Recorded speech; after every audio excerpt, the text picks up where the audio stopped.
What's up, Pom-Pom? Just got a message from the Xianzhou La Fu. Looks like it'll conflict with our original schedule.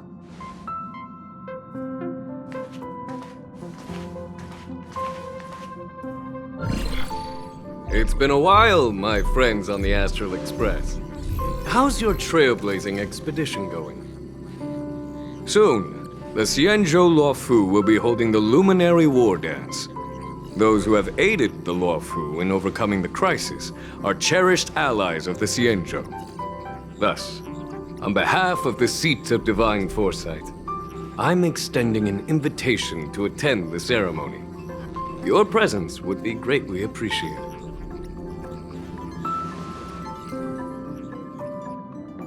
Well, things are getting lively. We've barely recovered from the family's Charmony Festival, and we're already being invited to another special event.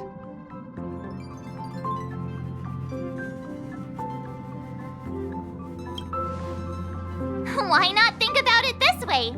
Our trailblazing expeditions are turning into blast expeditions, where we eat, drink, and play wherever we go. Blast? Expedition? Yeah! Wherever we go, we eat, play, and have a blast! So we should leave March behind to take care of the Express?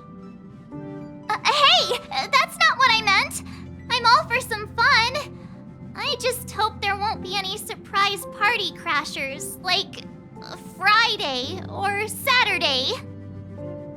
The Xianzhou Luofu has recently overcome a crisis. By holding the war dance, they're demonstrating to everyone that they've returned to a state of peace and safety. But that's what everyone said before we went to Penacony!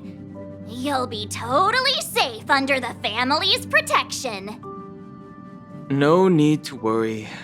The war dance is not like the Charmony Festival with all its hidden secrets. It's just a festival to honor the Rainbow Arbiter and the Cloud Knights, who fought against the abominations of abundance and protected the Xianzhou ships. Aside from star skiff performances, it's mostly martial contests. Nothing too different from the Taiki and Roboball contest we've seen before. What do you think, Himiko? Since we've accepted Miss Black Swan's proposal, we should probably head to Amphorius for refueling. There's certainly no rush. This trailblazing expedition is quite unique, and the Express needs to be fully stocked and prepared before moving on to the next stop. With Madame Herta's help, I was planning to deliver some Leviathan fossils from Kalinga Abyss to Ron May, member 81 of the Genius Society. It could earn us some favors before we set off. However, it may take a few weeks. Aw, so that means we're not going to the Luofu. Being an adult means maintaining relationships, whether we like it or not, March. Since we've been invited, it's only right for the Astral Express to attend the ceremony. So here's the plan. Pom-Pom will take everyone to the Xianzhou Luofu. Mr. Yang and I will meet up with Ron May and fulfill our promise. Meanwhile, you, March, and Don Hung will represent the Express and attend the war dance. What do you two think?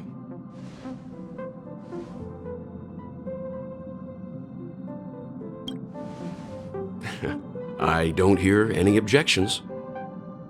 Now that everyone's on board with the plan, it's time to warp to the Xianzhou Luofu.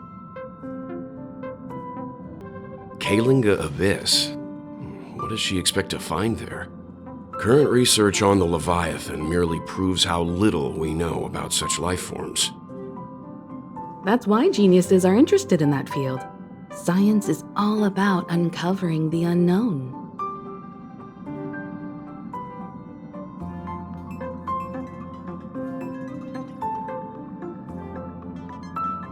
Don't miss us too much. If I stumble upon some cool Leviathan fossils, I'll bring a few back as souvenirs for you. Himiko really knows how to convince people. Between Leviathan fossils and the war dance, the latter definitely sounds more fun. By the way, Don Hung, this time you'll be taking a stroll with us on the Luofu, right? And just let you two wander around aimlessly on the Luofu by yourselves? I don't think so. Plus, Mr. Yang is right. The Ambrosial Arbor crisis just ended, and both the long life and short life species are still feeling uneasy. And that's why Jing Yuan wants to organize the war dance, to show that the Xianzhou Luofu is stable and safe. And since he has extended an invitation, it's only right that I visit my old friend. Coming back to this place brings back so many memories, you know?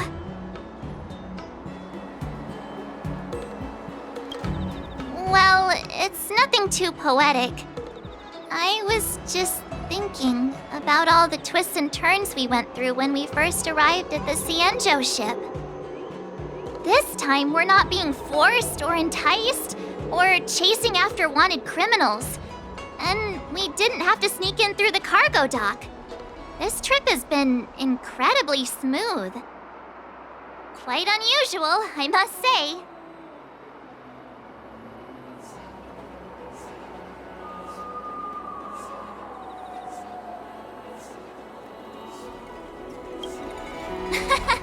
I'm just hoping for the best. You're the one jinxing us.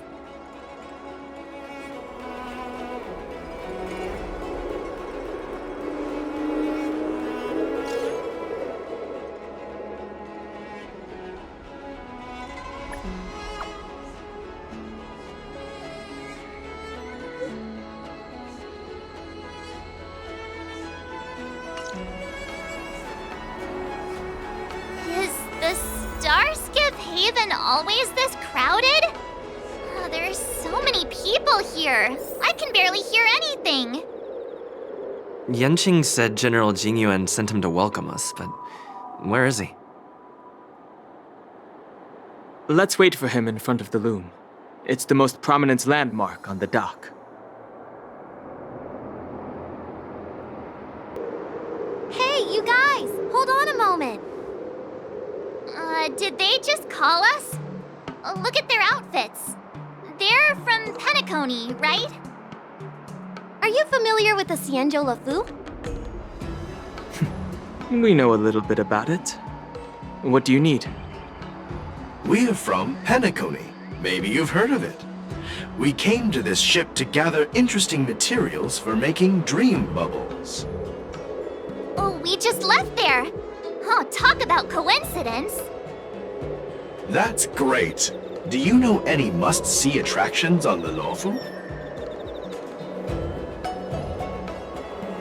Exactly! We're Xianzhou experts.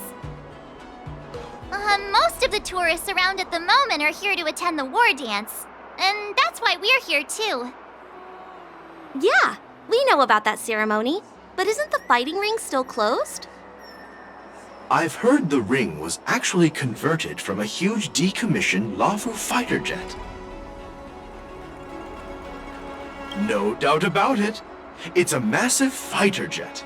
It's got to be larger than a civilian star skiff. But for now, all we can do is wait until the war dance starts in a few weeks before we can board it. We've still got work to do, so we can't just sit around waiting for it to start. That's why we're asking you about some must-see attractions. We're looking for unique experiences that you won't find on Penacony. Our clients love these kinds of dream bubbles the most. You're the expert here. Give them some suggestions.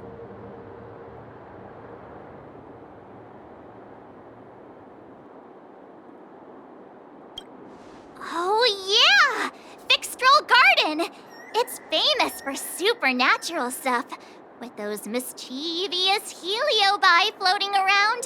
It's pretty fascinating. Supernatural? I don't really like scary things, but our clients will love it. Ooh, it does sound interesting. Let's go check out Fixstroll Garden. Maybe we'll bump into each other there. Look, Yanqing's here. Really? Let's go catch up with him.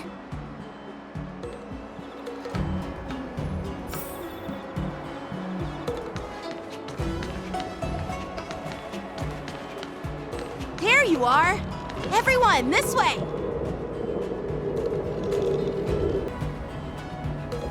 Hey, everyone! It's been a while.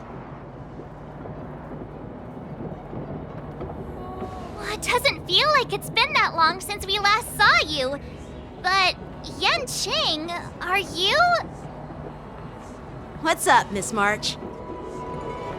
They say kids grow up really fast. Yanqing, are you a little bit taller than before? We've only been away for a few months.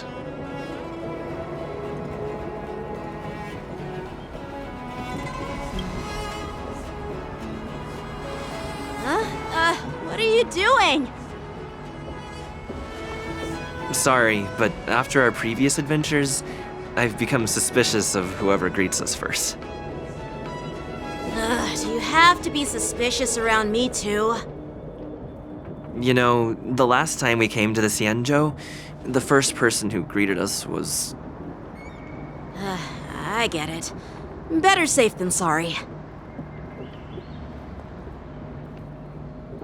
Seriously, I've never seen the Luofu so lively before. I was a bit worried that holding the war dance right after the Ambrosial Arbor crisis might be too soon. But seeing the bustling Starskiff Haven, I understand why General Jing Yuan chose this timing. Yep. There's people from other delves and travelers like you three who've come from afar. With the war dance coming up, there's a huge number of visitors pouring into the Starskiff Haven. The Cloud Knights are working hard to keep the security tight. The General said this ceremony would help the Xianzhou Luofu recover from the crisis. It's a way to showcase our martial spirit, reassure people, boost morale, and attract visitors from other planets to promote trade and peace. By the way, the Xianzhou Alliance places great importance on this ceremony too. The Xianzhou ships, the Zhuming and the Yaoqing, have both sent messengers to offer their blessings. Yeah, the Xianzhou Yaoqing is a major force in hunting down abominations, and is always engaged in conflicts across the cosmos. Although it's a member of the Xianzhou Alliance, I don't know much about it. But Madame Yukong from the Skyfaring Commission mentioned that the Yaoqing always sends back reports of great victories, which is quite impressive. I heard General Fei Xiao of the Yaoqing is a young and dauntless lady. My peers say that she's like a goddess of war, capable of crushing dozens of abominations with a single punch. I wonder if it's true. If only I could witness her prowess with my own eyes. By the way, Yanqing, where are we headed next? I'm sorry for talking your ear off. The General wants to catch up with you at the Palace of Astrum. He's been eager to hear about how the Express has been doing. It's funny how he tries to act all mature, but whenever it comes to something he's interested in, you can really see his childish side.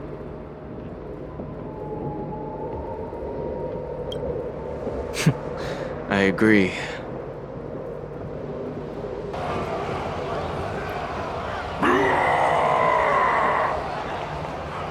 All units, assemble quickly! Get ready to protect the crowd! I just mentioned security, and now all of a sudden something's gone wrong. Excuse me, I need to go check out the situation.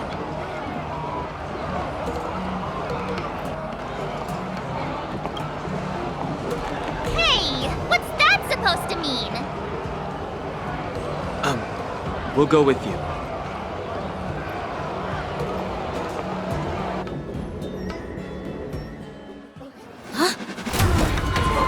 Watch out for this!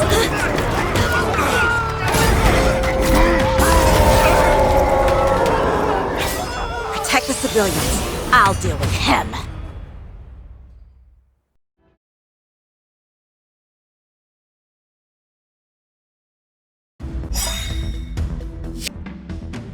Borison?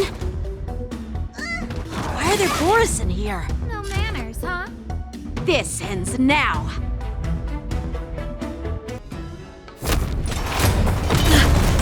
good.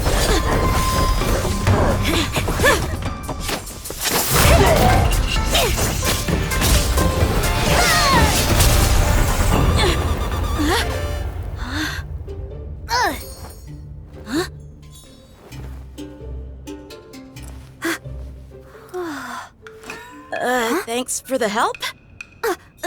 Sorry, no time to chat. Could you give me back my...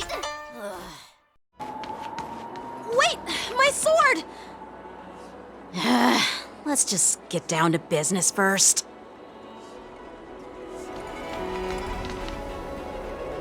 I'm sorry, but I'm afraid we'll have to put our plans on hold for now. I need to find out what's going on. While we appreciate your rescue, my Cienjo friends, don't you think it's a bit too much to detain us and our cargo? Sorry, but we've been ordered to detain you and your cargo for inspection until we figure out the source of the attack. Once we're done with the formalities, we'll let you and your cargo go. Oh, but this shipment isn't even meant for the Luofu. And it's IPC's patented technology. Who do you think you are to conduct an inspection? According to the protocol, all cargo arriving on the Luofu must go through inspection. But we didn't officially enter your dock at all. We just sought refuge in your dock because we were attacked by the Borisin. Looks like this argument could go on forever. Let's not get involved in a heated dispute that won't lead to a resolution. Who's in charge here? I need some answers. It's my fault. We let our guard down for a moment. I take full responsibility. With the war dance approaching, safety should be a top priority. Now, tell me, how did Borisin prisoners end up in Starskiff Haven? According to the protocol, Borisin prisoners should be held on a starskiff and taken directly to the shackling prison under strict supervision without ever touching the ground. Who allowed a prisoner transport ship to dock at the passenger terminal? Please don't blame this captain. This incident involves the Zhu Ming's diplomatic vessel. Who are you? I'm Liu Jun, an officer of the Patrol Defense Squad. Thank you for your help, Lieutenant Yanqing. The situation unfolded rapidly, and it shouldn't be held against the captain. Here's what happened. An IPC transport ship was attacked by the Borisin just before arriving, and the Zhu Ming's diplomatic vessel came to the rescue. They fought off the Borisin pirates and imprisoned them on their ship. So, an IPC ship was attacked by the Borisin near the Luofu, and the Zhu Ming envoys saved them? Sounds complicated. Honestly, it gives me a headache too.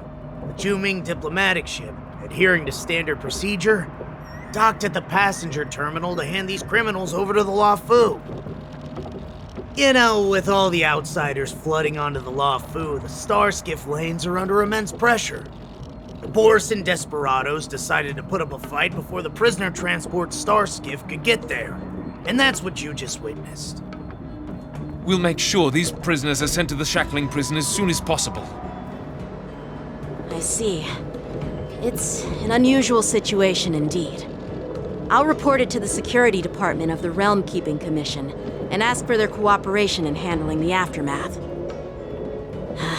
Maybe I should gather more details from others so that the Seat of Divine Foresight can have a better understanding of the situation.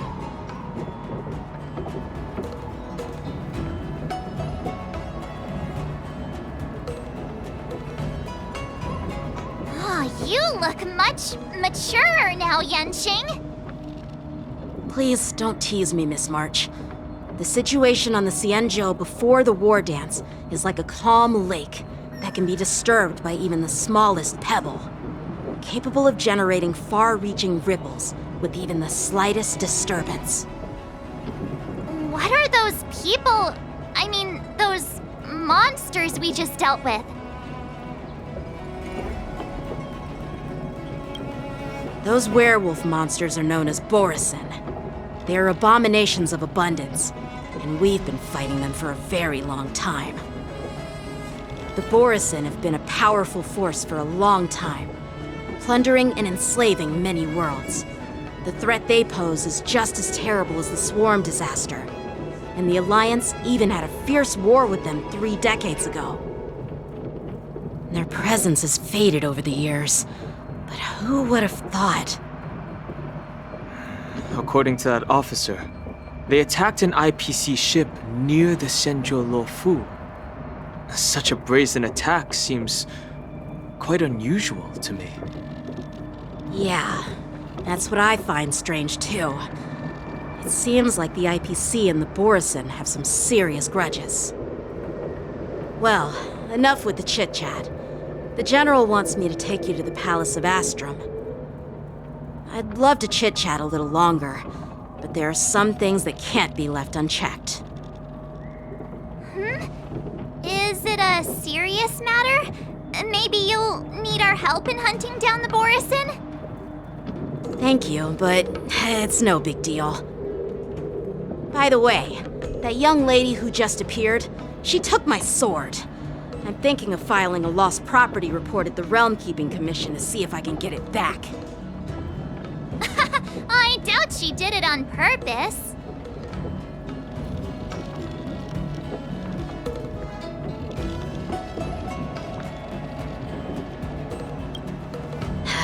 Don't remind me.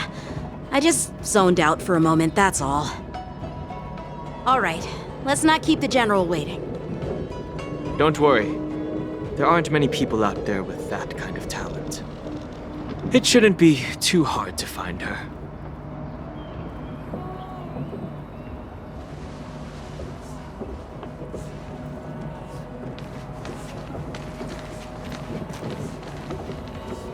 There sure are a lot of troublemakers around.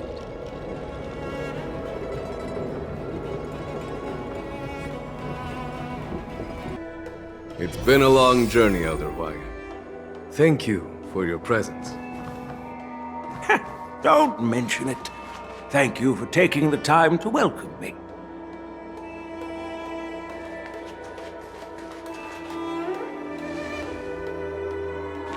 General, I brought our guests from the Express. Oh, I'm sorry for my bad timing. I didn't know you were meeting a guest, General. Don't worry, you're just in time. It's been a while, my friends from the Astral Express.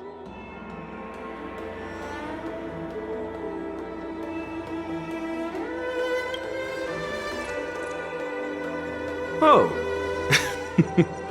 Well, it's an honor to be in your dreams, my friend. Allow me to introduce you to General Hwayan. He's the Arbiter General of the Xianzhou Zhuming, known as the Flaming Heart. No need to be so formal. I'm just a tourist here, no different from other tourists who've come to attend the ceremony. Elder Hwayan is not only one of the Arbiter Generals, but also the Furnace Master of the Artisanship Commission. Besides his martial skills, he excels in forging various weapons. Such talents are unique, even among the Arbiter Generals. Be it Arbiter General or Furnace Master, these are merely titles given to me long ago. I've retired several times already, but with the current change in circumstances, the Marshal has called me back to duty, and I had no choice but to answer the call. Well, in the end, I'm to blame. Living such a long life naturally brings its share of disapproval. It's an honor to meet you, General Hwayan. It's my honor to meet you, General Hwayan.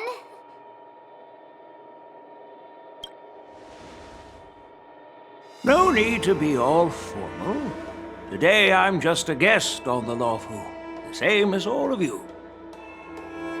So, these three are the ones you mentioned, Jingyuin? The heroes who helped you with the Ambrosial Arbor crisis?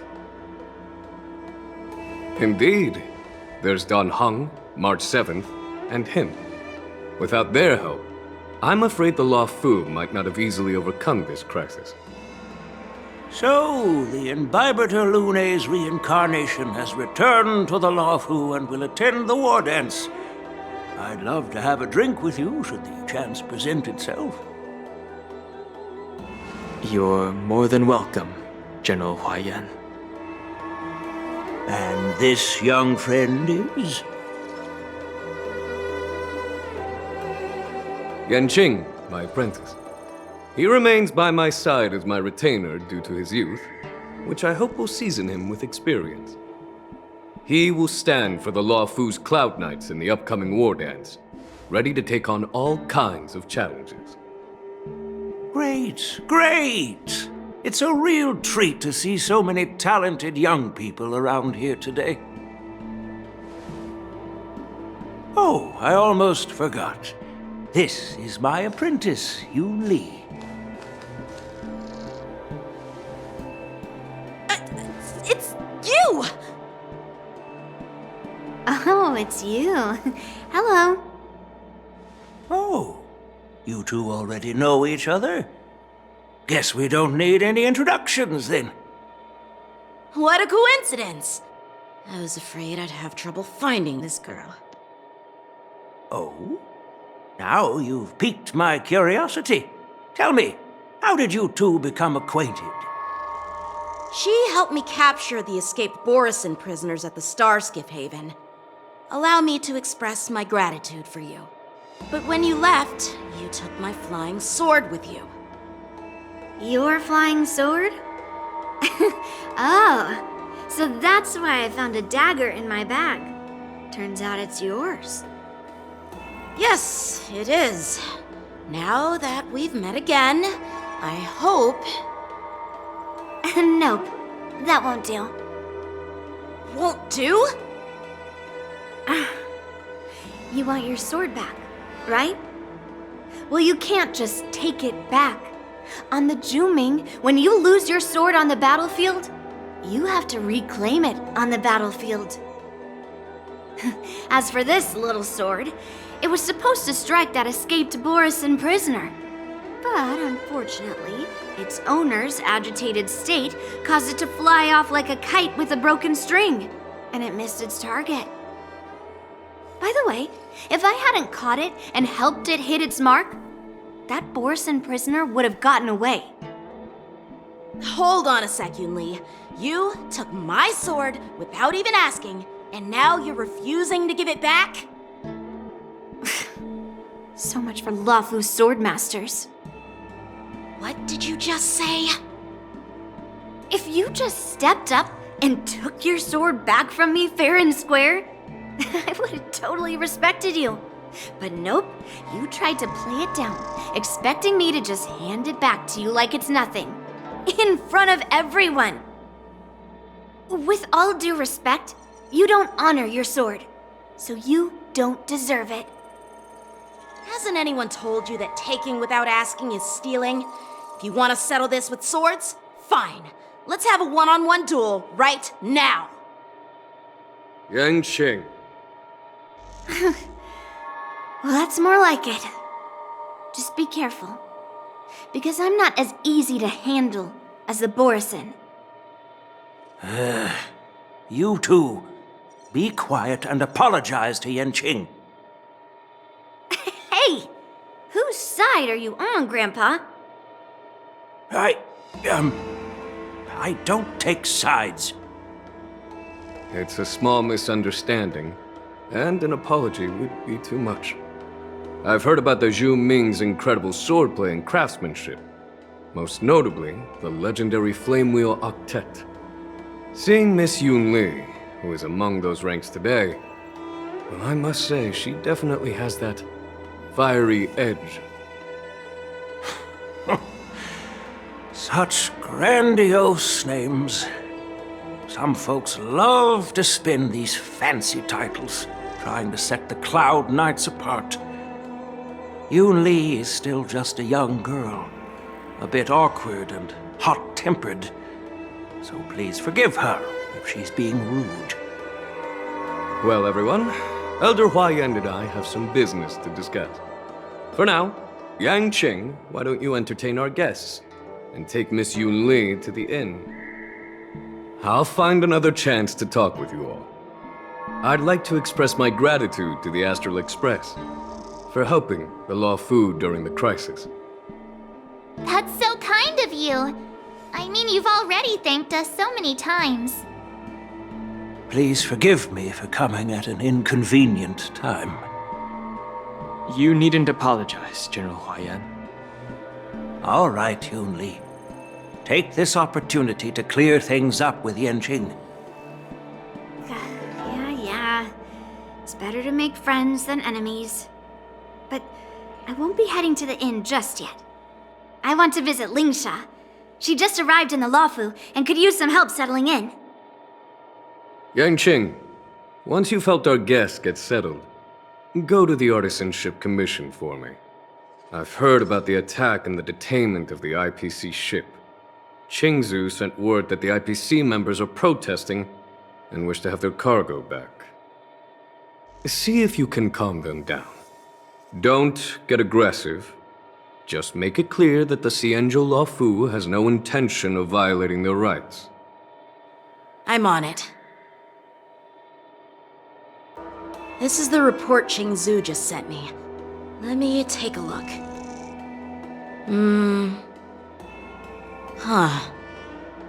Looks like the General has given me a tough challenge. He wants me to try and help put the IPC's mind at ease.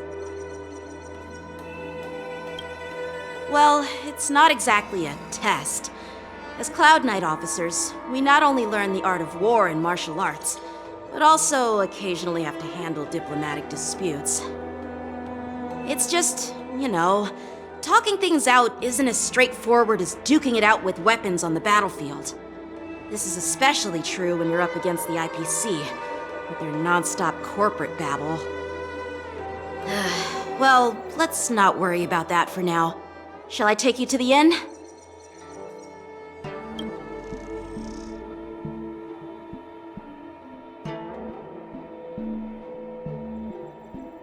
It is the Law Fu's honor to have you in attendance at the war dance. Yet, the fact that a simple martial arts ceremony has attracted esteemed generals from the Zhu Ming and the Yao Qing implies intentions beyond mere spectating. Might there be any specific instructions from the Marshal? You're overthinking it, Jingyuan. As I said, I'm here to broaden my granddaughter's horizons. I have no ulterior motives. However, I have no clue what the Yao Qing Arbiter General has in mind. Do you remember when you accepted this position? I told you that an Arbiter General's battlefield goes beyond the physical one. You'll need to lead and manage everything on the Xianzhou. The title of Arbiter General holds a weight far greater than its literal meaning. So many years have passed, and you've done well. However, longevity for the Xianzhou people can be a curse. Living too long means that every mistake you made will lurk in the shadows. And one day, they'll eventually catch up to you. The Marshal knows everything that has happened on the Luofu. As for the Merlin's Claw of the Yao Qing, she has come specifically for you.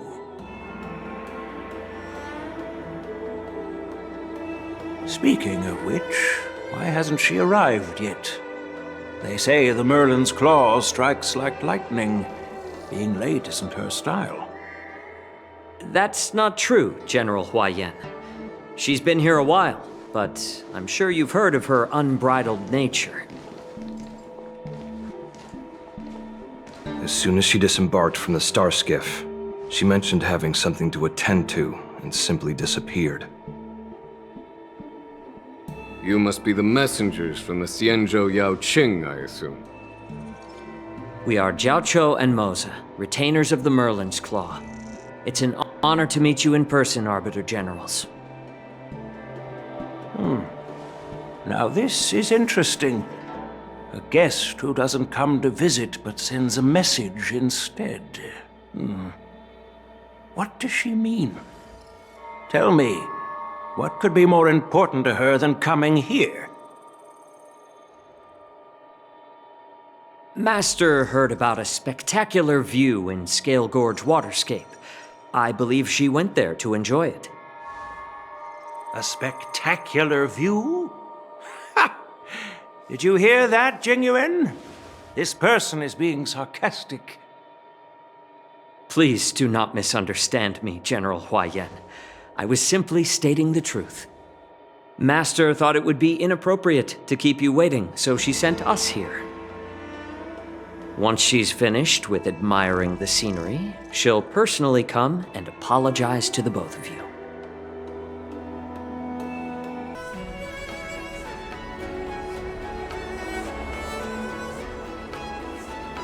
Drat, I forgot to ask Yun Li to return my sword. Unacceptable. Every sword is precious to me. If it weren't for the General's interference, I would have taught that shameless girl a lesson in swordplay. By the way, I don't know if it's just me, but the General seemed a little reserved. Could it be because of Elder Huaiyan's visit? Reserved? Really? Maybe I'm just overthinking things. No, you're not. When I entered the Palace of Astrum, I realized that the messenger from the Xianzhou Zhu Ming was actually the Arbiter General himself. So, the messenger from the Xianzhou Yao Qing must be the Merlin's Claw herself, I presume. That's right. Well, that's what makes this entire thing so unusual. What's so unusual about it? They simply received an invitation from Jingyuan, just like the crew, right? The war dance is just a small festival. And now we have 2 Arbiter Generals from other Xianzhou ships here. I'm afraid they're here for something more. Maybe they've come to hold Jingyuan accountable for the Ambrosial Arbor crisis? Hold him accountable? Come on, didn't the Luofu fall victim to the disciples of Sanctus Medicus and the Antimatter Legion? Why would they blame the victim? Danshu's rebellion and Ventilia's scheming are merely one side of the story to the other Arbiter Generals of the Alliance. Only a single piece of incontrovertible evidence remains, creating an endless source of potential complications. The Ambrosial Arbor. Yes. It's undeniable that the plague mark, which was subdued by the Xianzhou Luofu, has resurfaced. But was it really a conspiracy instigated by the Antimatter Legion? Or does it indicate a traitorous intent from within the Luofu, implicating Jingyuan himself? Once the spark of suspicion is kindled, it proves hard to extinguish.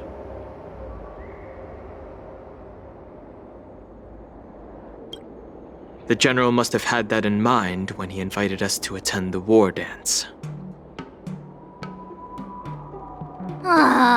What was I thinking?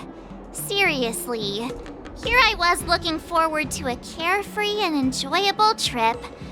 But it seems wherever we go, drama is just around the corner.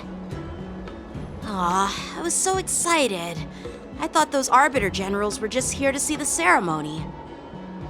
By the way, I heard that an alchemist from the Zhuming diplomatic ship has arrived, and rumors say that she's to be the new Cauldron Master of the Alchemy Commission on the Luofu. An alchemist from the Zhuming serving as the Cauldron Master on the Luofu? While it's not unheard of, the timing itself... Thanks to your words, Mr. Dan Heng. Now I finally see the underlying tensions. The General is under tremendous pressure right now, but I was completely oblivious to his troubles. How naive of me.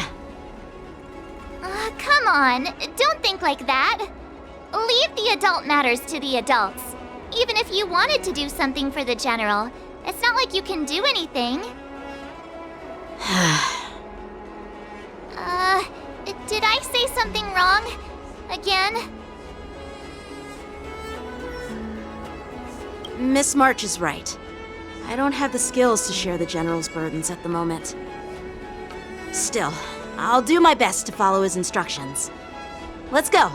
Once I've taken you to your accommodations, I need to go to the Artisanship Commission to handle the IPC's protest. He looks like he has a lot on his mind. We can't just let him go alone. Why don't we accompany you to the Artisanship Commission? This is too much trouble. While I appreciate your kindness, dealing with the IPC's workers could be tricky. I'm afraid this will cause trouble for the Express. No worries. We're pretty experienced in dealing with the IPC. You've heard of the 10 Stone Hearts? We've dealt with quite a few of them, right?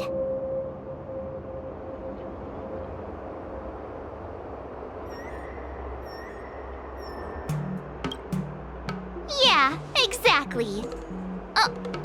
Are you being sarcastic? Well, since you're willing to help, I won't decline your kindness.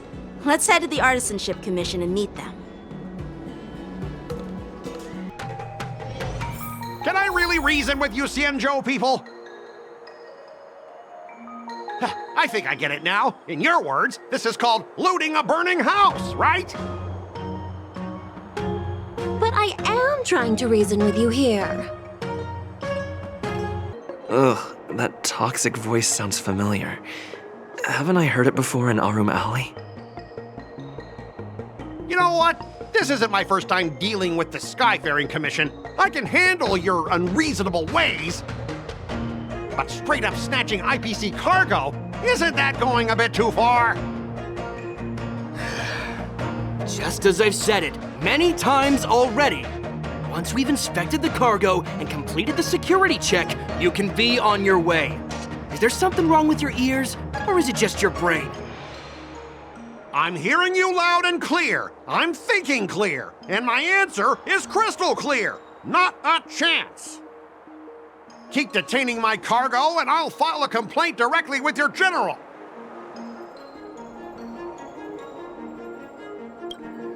I was gonna ask you the same thing. Why do I keep running into you? You're staying on the Xianzhou, are you? What terrible luck. Wherever you go, disasters aren't far behind. Aren't you the guest from the Astral Express? What brings you and Yanqing to the Artisanship Commission?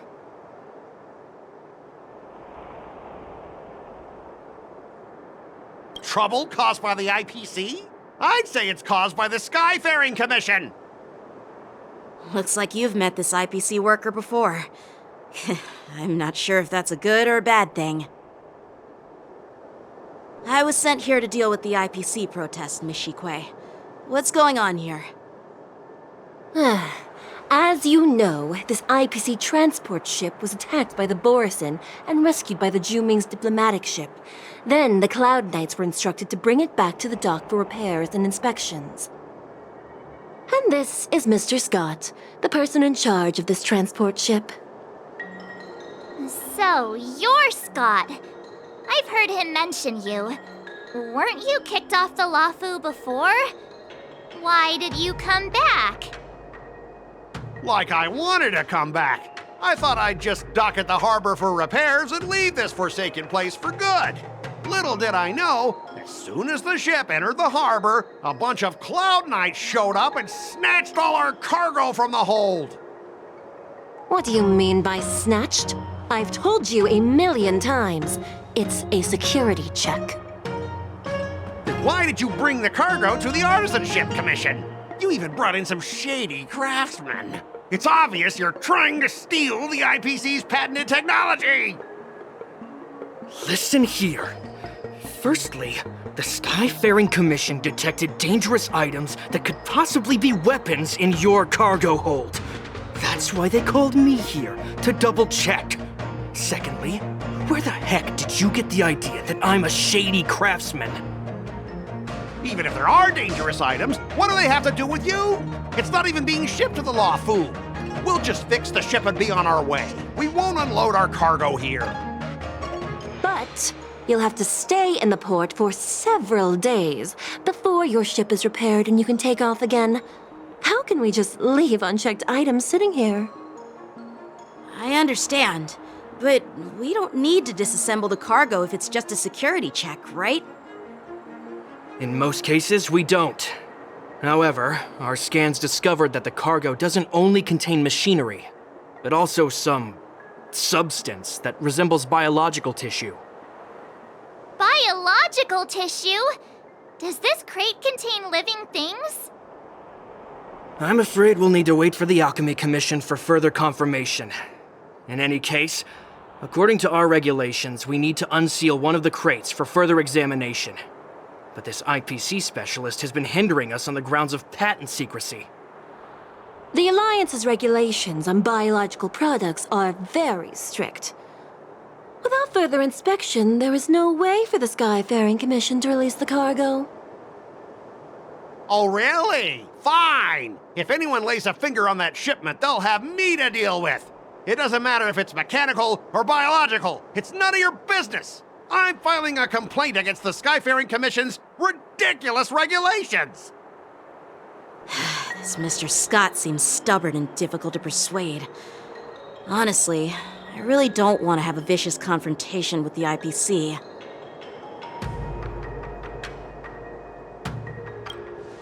I heard how you helped Aramali. The IPC representative back then was Mr. Scott, right? Since you've dealt with him before, it looks like I'll have to rely on you again. What are you guys whispering about over there? Just hurry up and give us back our cargo.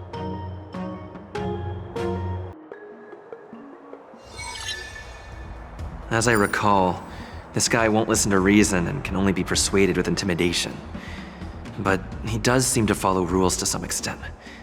Let's use that against him. Speaking of regulations, we have our own laws and regulations too. According to Article 4 of the Cienjo Alliance IPC Trade Consensus, the Alliance and IPC shall never infringe on each other's intellectual property rights.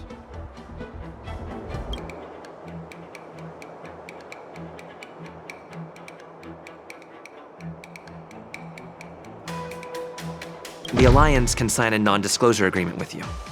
That way, you won't have to worry about any infringements, right? We can sign a mutually acceptable non-disclosure agreement in accordance with the IPC's rules.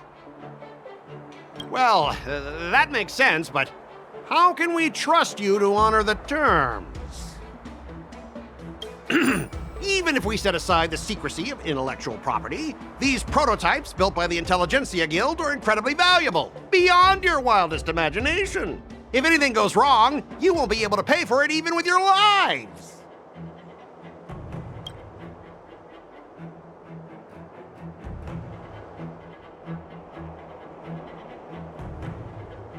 Can you give us an exact amount, Mr. Scott? If there's any damage after the inspection, the the Skyfaring Commission will compensate you. The Skyfaring Commission. Yeah, they will compensate you, provided a detailed report of the damage is submitted. I don't doubt the financial strength of the Skyfaring Commission. However, this is not just about money. Besides, the cargo on this transport vessel belongs to the Intelligentsia Guild. If you want to inspect the cargo, shouldn't you at least call in a member of the Intelligentsia Guild to be present?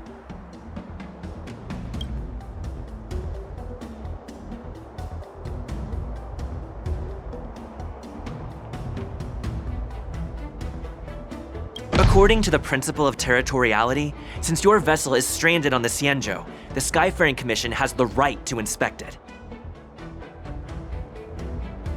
Indeed. According to Article 27 of the Cienjo Legal Code, all official and private goods upon entering the port shall be subject to inspection. Failure to submit to such inspection shall be deemed equivalent to the possession of unlawful items and shall be subject to legal ramifications. Huh? My synesthesia beacon must not be working, because I have no idea what you just said. Simply put, if you insist on hindering the inspection, we'll have to treat the cargo as unlawful items and confiscate it. Confiscate it?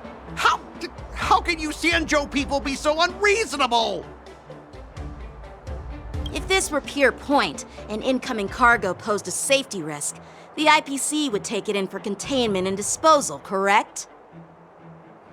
That's true, but the IPC sometimes makes exceptions. For example, they've always given special terms to Cianjo vessels.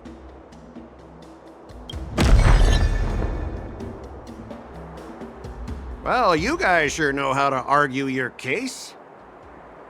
Fine, I'll allow you to do the security inspection. It's just that, I need some time to sort things out. This is a big deal. Let me talk to headquarters first. So, Mr. Scott, are you just stalling for time and planning to leave the Cianjo as soon as your ship is repaired? To avoid the Skyfaring Commission's inspection? Well, IPC staff are free to come and go, as long as they don't break any laws. Yeah, you've got some insight there. Who are you again?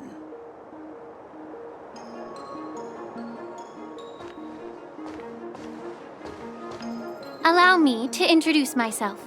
I'm Lingsha, Cauldron Master and head of the Alchemy Commission on the Lawfu. Could she be? Yeah, she's the new Cauldron Master assigned here from the Cianjo Juming. I received a report from the Artisanship Commission about cargo containing samples of unknown organisms. It said they needed help from the Alchemy Commission. I had nothing better to do, so I came myself. It's fine, Mr. Scott. If you really don't want your cargo to be inspected, it doesn't matter. It doesn't matter? How can you say that? Why are you being so nice all of a sudden? Well, since you're not going to check it, I'll take this crate and be on my way. Is that okay with everyone? Yeah, sure. Why should I object? Not only this sample, but all the goods on the transport ship are yours to keep. Like I said, we won't inspect them. Wait a minute!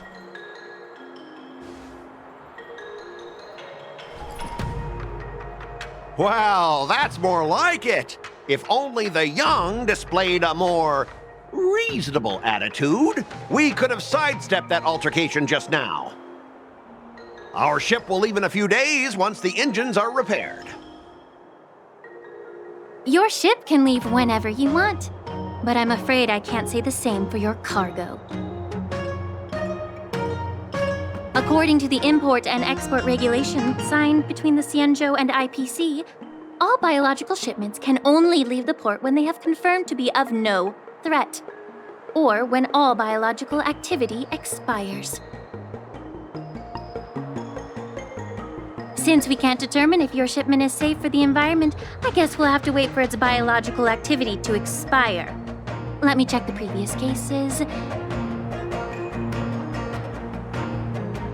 Normally, it'll only take around 47 star calendar years. Only 47 years? Why so surprised? You're still young and full of energy. I'm pretty sure you'll live a few more decades. Have some confidence in yourself. Ha! Typical of a long-life species. Your words are dripping with sarcasm. While you may not care about time, I do. I'll be demanding double compensation from the Skyfaring Commission for every minute wasted. Sure thing, Mr. Scott. You seem pretty confident that your career and life will last long enough to witness this victory unfold.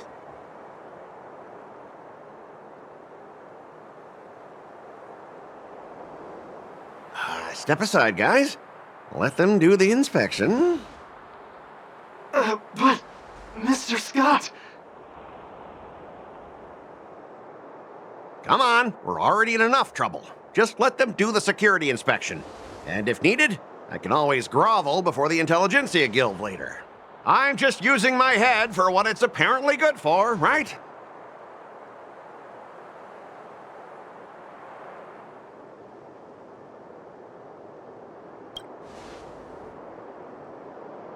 Well, honestly, at least you're not as annoying as that woman. Just get on with the inspection. Don't act all chummy with me now that you've got your way. This lady is really something else.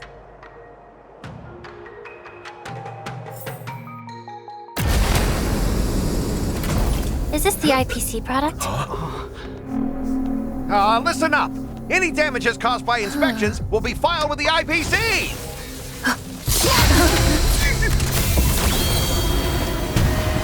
Turn it off!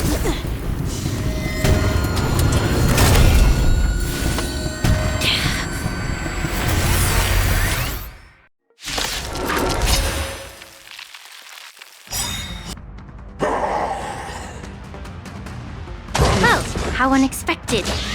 That was a surprise.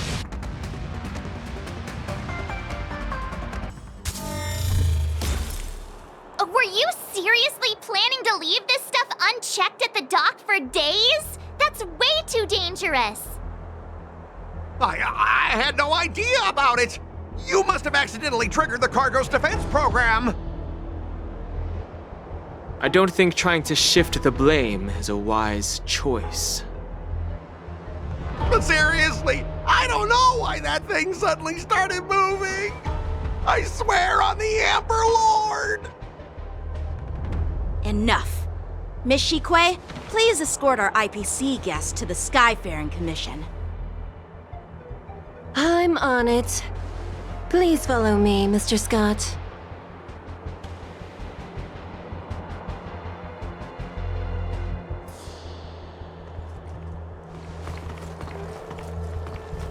Our preliminary inspection shows that there is indeed hidden biological tissues inside, just like the craftsman feared.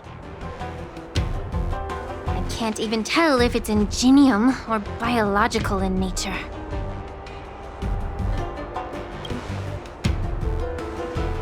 The core of this device is what they call wetware in industry slang. To put it simply, this machine operates with a kind of biological nerve as its control center. I'll take some samples for the alchemist to analyze and figure out where the biological tissue comes from. Why would the Intelligentsia Guild use such unethical technology? Perhaps they're trying to create a new weapon? Whatever the reason is, it's probably why the Borisin attacked the ship.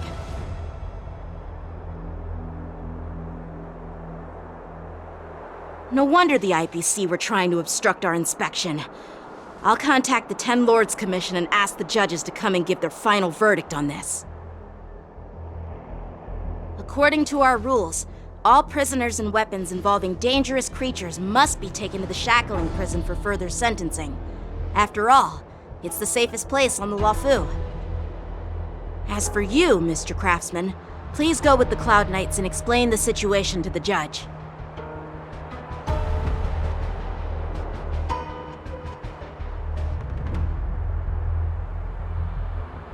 I had a feeling that the IPC members would cause trouble, but I didn't think they'd be this tricky. Thanks for your help, Miss Slingshaw. I should thank you for saving my life. Your sword skills were impressive, taking down that big guy. I thought the General's retainers were all burly martial masters. I didn't expect Yenqing to be so...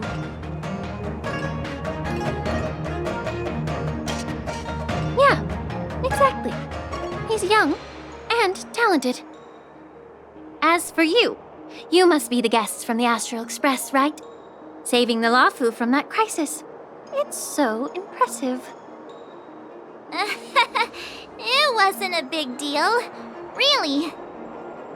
It's still early, so why don't we get some tea at the Alchemy Commission? We can discuss your suggestions for revitalizing the commission. I'd be happy to accept your invitation. And you three are coming too, right?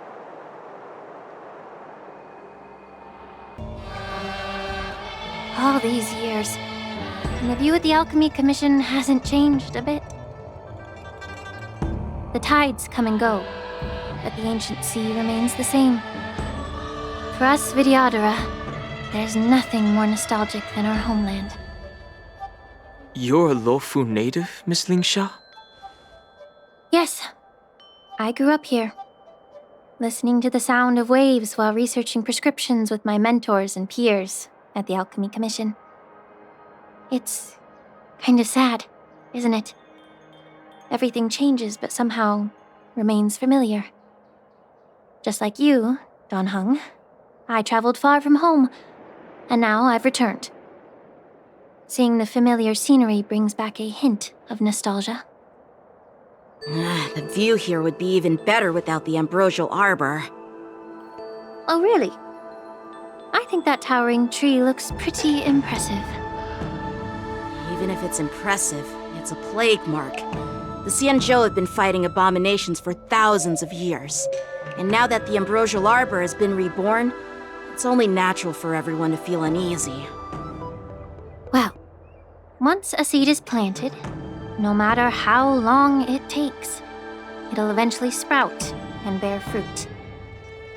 In my humble opinion, the rebirth of the ambrosial arbor and the resurgence of the disciples of Sanctus Medicus were inevitable. The seed was already planted when the ancestors of the Xianzhou sought immortality.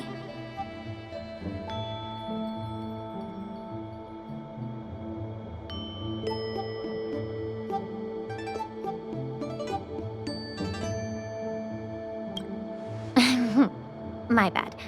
Well, since you went through the entire Ambrosial Arbor crisis firsthand, Dan Heng and Lieutenant Yanqing, I'd like to discuss something with you. What would you like to discuss, Miss Lingsha? I was lucky enough to be chosen by the Alliance to come in and clean up all the old grime in the Alchemy Commission. Honestly, the Alchemy Commission is riddled with problems and has reached a point where fixing it seems impossible. I'm looking to remedy this problem, but was wondering if you could provide any insights. Well, even though I'm a Vidyadharan like you, I'm an outsider, just like my companions here. I can't really say much about a remedy, but I do have a piece of advice, Miss Lingsha. The Vidyadhara and the Alchemy Commission on the Luofu have always been intricately connected. If you cannot distance yourself from these ties, Miss Lingsha, changing the situation within the Alchemy Commission may be quite challenging. I may not know about politics, but I do know that the disciples of Sanctus Medicus have been operating within the Alchemy Commission for years. If you're determined to root them out, maybe you should discuss it with the General. I see. Thank you for your valuable insights. While the Lux Arrow from the Rainbow possesses unparalleled power to sever the Ambrosial Arbor, it can't sever mortals' desire to prolong their existence. Just like how the Cloud Knights can eliminate the remnants of the disciples of Sanctus Medicus, but are unable to calm the hearts and minds of the people within the Alchemy Commission. Our Xianzhou forebears knew this well, and that's why they entrusted the duty of guarding the roots of the Arbor to the Vidyadhara. However, the Vidyadhara are still only mortal beings. 30 years ago, my mentor served as Alchemy Commission's Cauldron Master. She recognized the emerging undercurrents and sought to cleanse the source of the disturbance. Unfortunately, even though she was skilled in the art of healing, she didn't understand the human heart or how to eliminate the sickness lurking within the depths of the Alchemy Commission. In the end, she was framed and exiled to the Juming. I was also implicated and had to leave the Luofu. And guess who arbitrated the case and handed down the sentence? None other than General Jing Yuan himself. What? You heard it right. The ones responsible for the corruption in the Alchemy Commission are not just the remnants of the disciples of Sanctus Medicus, but even the Divine Foresight himself.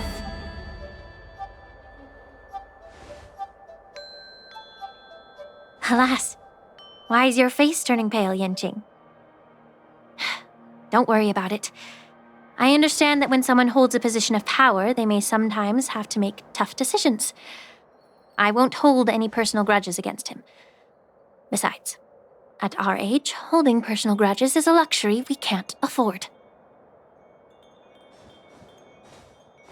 Lingsha, you're back!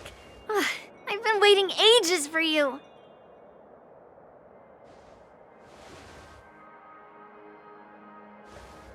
Yunli! Why aren't you with your grandpa? What brings you to the Alchemy Commission? Well, let me take this opportunity to introduce you to Yanqing. What a small world. You stole my sword! Give it back! I see. Let's skip the introduction part then. Why do I keep bumping into you? Are you stalking me or something? Of course not. Unlike you, Miss Yunli, I have important things to take care of. You, on the other hand, seem to have all the time in the world to wander around without returning my sword. Grandpa used to say that a sword reflects its master. I talked to your sword, and it told me that you've been distracted. You hesitate when you should strike, and you struggle to stay calm when your sword is unsheathed. Now that I see you again, I realize your sword was right. It wasn't me who took your sword. It was you who lost focus. Do you really expect me to believe that nonsense? I've been taking it easy on you because you're a guest from the Juming, but you're not taking the hint. Don't people from the Juming know you're supposed to return what you've borrowed? Just look at this flying sword. Even if I gave it back to you now, it'd just be taken away again in a few hours. You know the Cloud Knight saying, a Cloud Knight must never let slip their weapon, yes? Well, sure, I can give it back to you now, but on the battlefield, that's a whole different story. Poor flying sword. Fine! You don't have to give it back, because I'll take it back myself!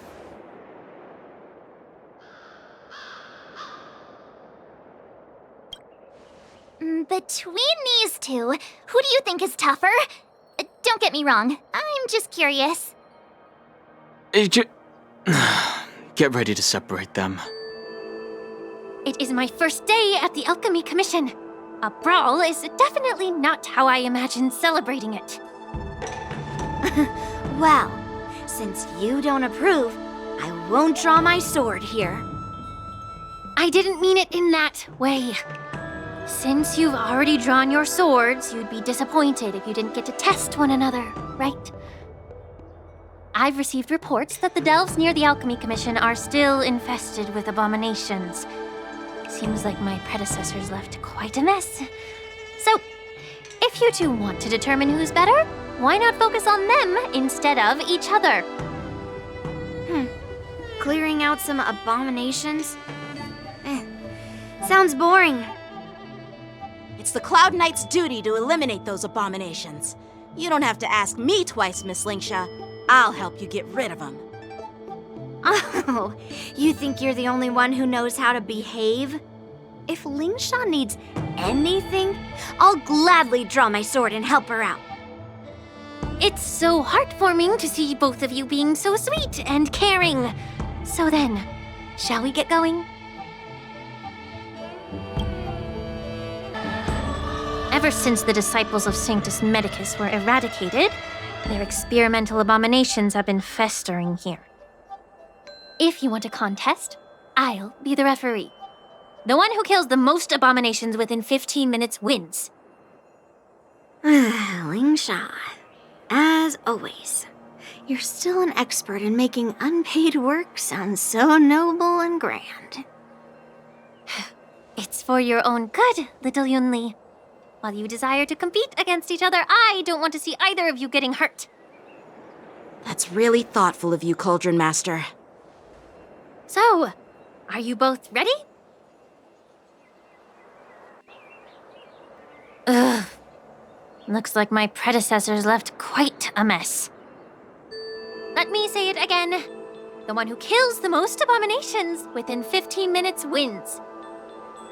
Be careful when you draw your swords, and make sure you don't hurt each other. Can we start now, Lingsha?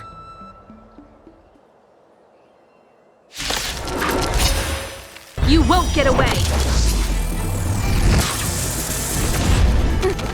I didn't expect someone who can't even hold on to a sword to actually have some skill.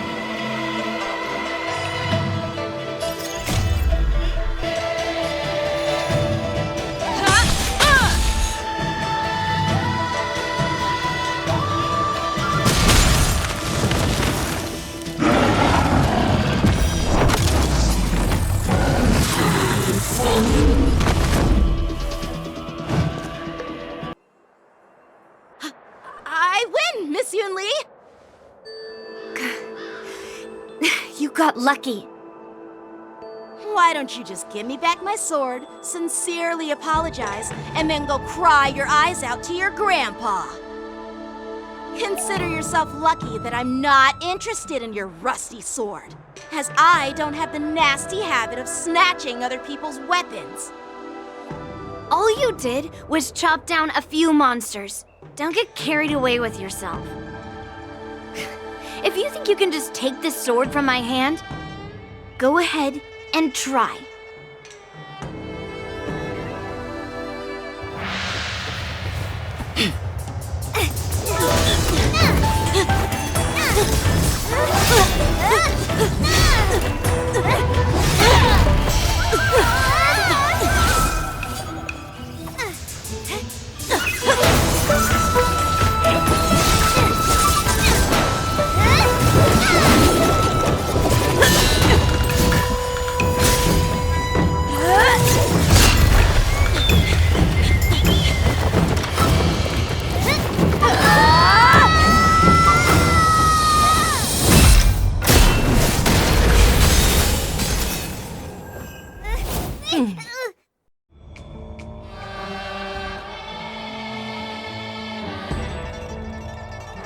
Well fought, my young friends. However, both of you have shortcomings. One of you focuses on dodging and weaving, while the other relies on brute strength, trying to take down targets with a single strike. Who are you? Me? I'm just a patient seeking medicine from the Alchemy Commission. A passerby, if you will. I thought I'd see my fill of impressive fights during the war dance. Yet here I am, able to witness a remarkable fight at the Alchemy Commission, of all places. Well, the Lawfu is never short of surprises. However, I have a small suggestion for you. Why don't you settle this dispute fair and square in the war dances ring? That way, you can resolve your differences with a proper duel and put your grudges behind you. Grudges? No, not at all. Yunli and we were just sparring. Sparring? You summoned your flying swords and she swung her sword with full strength. No grudges between you. I don't believe it. Aha!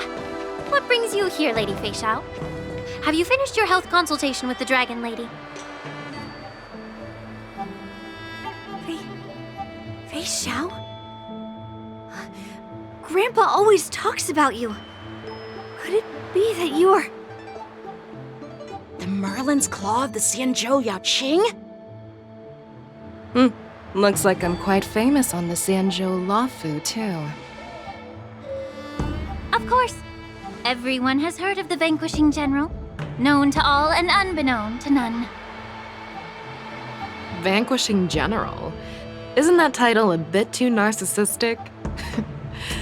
I don't like it.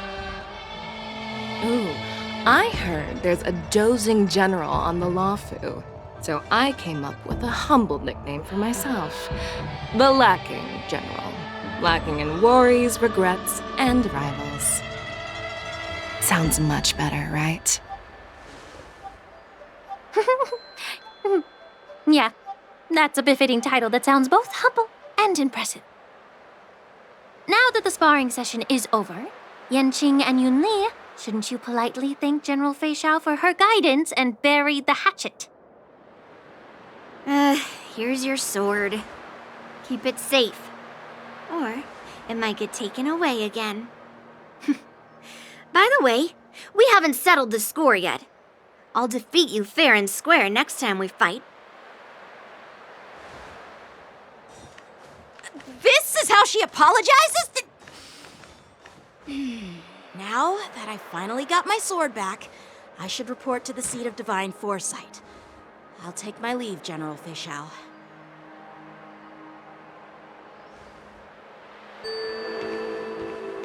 Oh, by the way, Miss Lingsha, if you've got some free time, I'd like to invite you to the seat of divine foresight for a chat with General Jing Yuan. I think there's more to those personal grudges you mentioned earlier.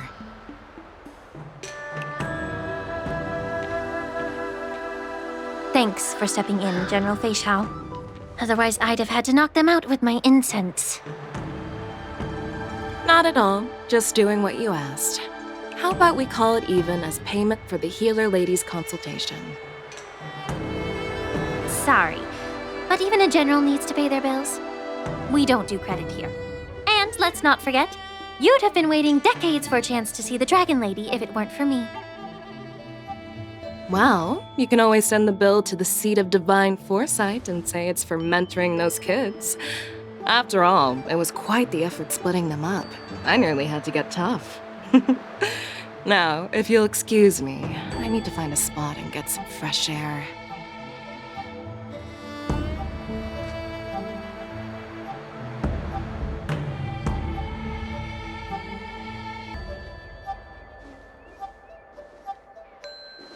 Back already?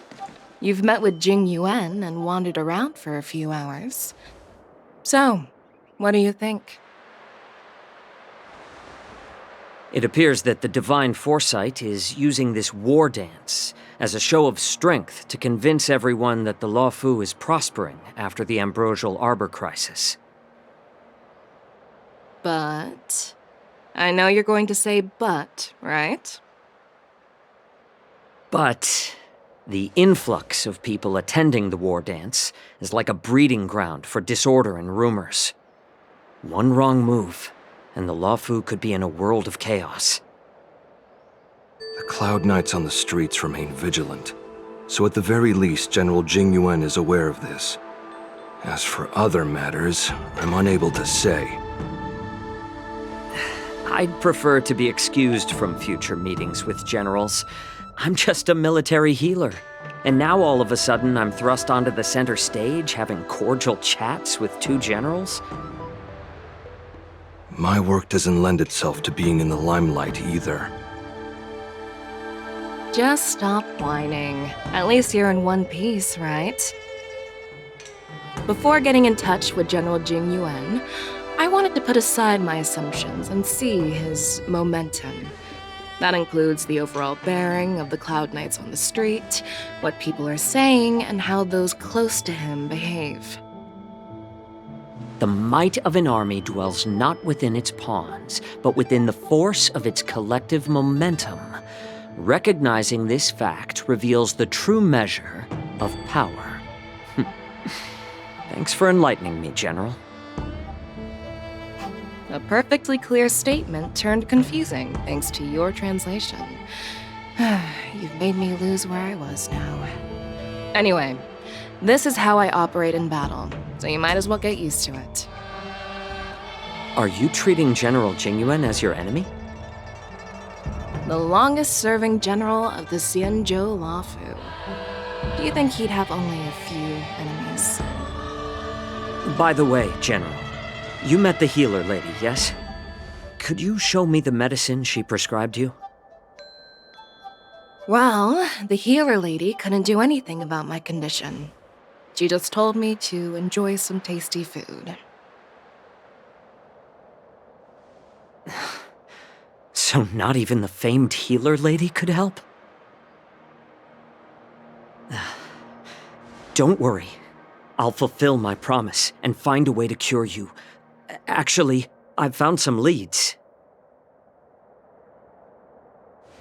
Well, life and death, Jiao Chou. It's all predetermined. Upon starting my military career, I made a pledge that the rest of my life would be dedicated to being the Xianzhou spearhead, hunting down the abominations of abundance till the end of my days. As long as I can fulfill that deep-seated desire, I don't care how long I live. You asked if I view General Jing Yuan as my enemy. No. My real enemy has always been myself.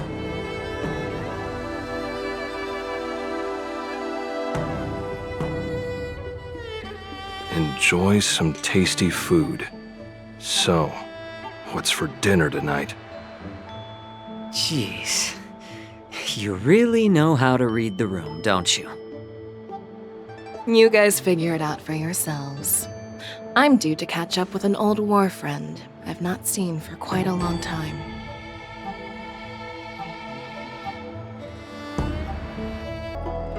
Hey!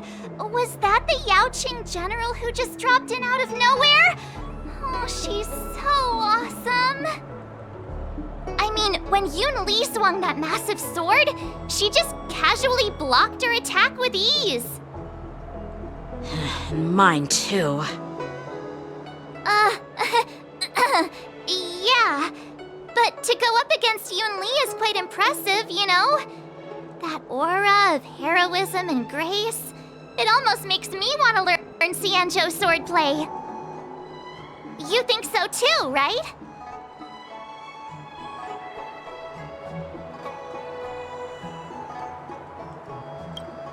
Can't you put a little more enthusiasm into it? Thanks for the kind words, Miss March. The war dance is coming up, and I've been chosen to represent the Cloud Knights in the ceremony. I've had my fair share of defeats lately, and even though I know there are always more skilled swordmasters out there, seeing General Fei Xiao's skills today has made me feel a bit uneasy again. Don't underestimate yourself. After all, generals won't fight in the ring during the war dance. Just remember the state of mind you had when you single-handedly took on me and Blade, putting life and death aside. With that mindset, you can prevail against most challengers. I see. Thanks for the advice, Master Dan Heng. By the way, now that today's events are over, General Jing Yuan wants to invite all of you to the Seat of Divine Foresight. He has something important to discuss. I bet it's about how to deal with the generals from the Yaoqing and the Zhuming.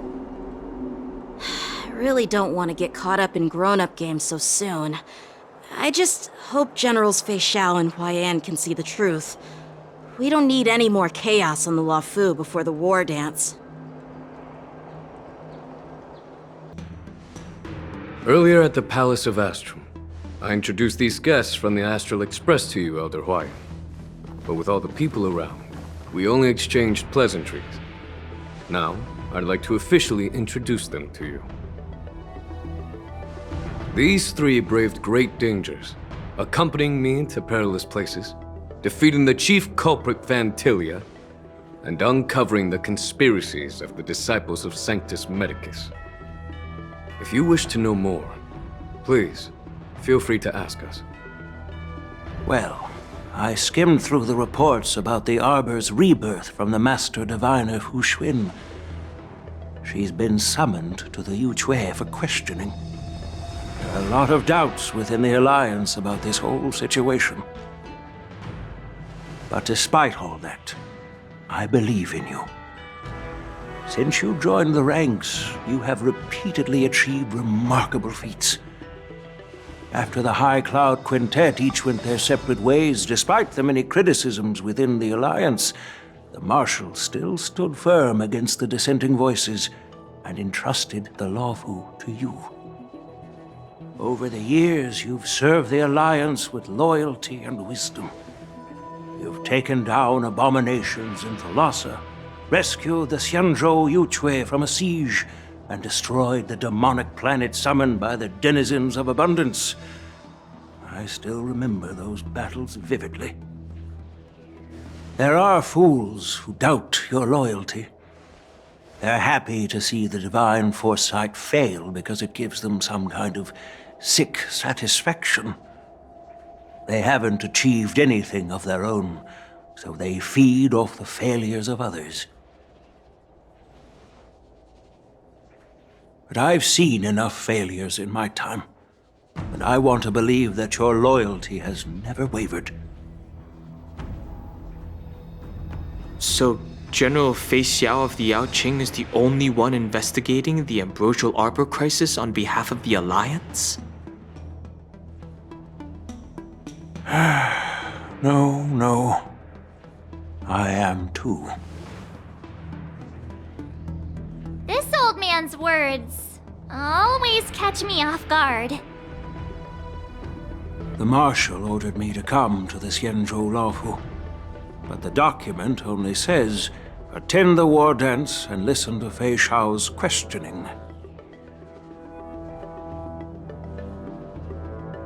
The Marshal is well aware of Jing Yuan's purpose in holding the ceremony and understands the situation he is facing. She mentioned it because she believes both issues are important. Thanks for your kindness and sincerity, Elder Huayan. But is it appropriate to tell everyone here about the Marshal's orders? By introducing the Express's witnesses to me alone, aren't you aiming to discern the intentions behind both my actions and Fei Xiao's, and whether there's any discord between us? Well, since I'm being open and honest with you, I encourage you young folk to do the same. As for the Ambrosial Arbor crisis, all I need to do is listen. General Fei Xiao will be the one asking the questions. To be honest, I'm more concerned about the timely start of the war dance. Oh, by the way, I've prepared a gift for the war dance.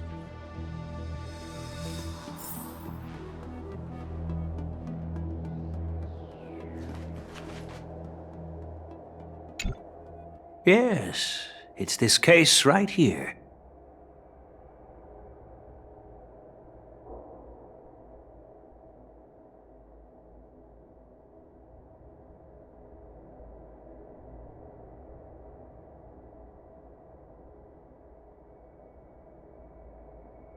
There will be numerous contests and celebrations during the war dance, and the main event will be the Ringmaster's Challenge.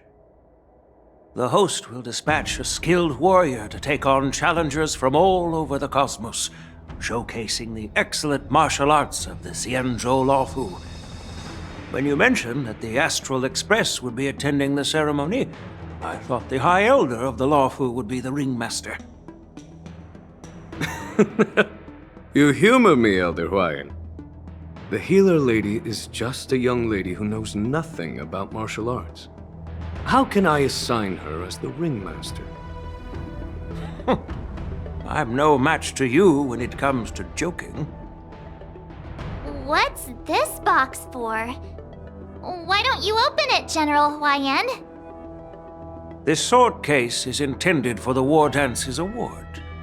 It's empty now, but in a few days, a precious sword will be delivered and stored inside. I don't mean to boast about our skills, but this sword represents the pinnacle of the Zhuming's craftsmanship.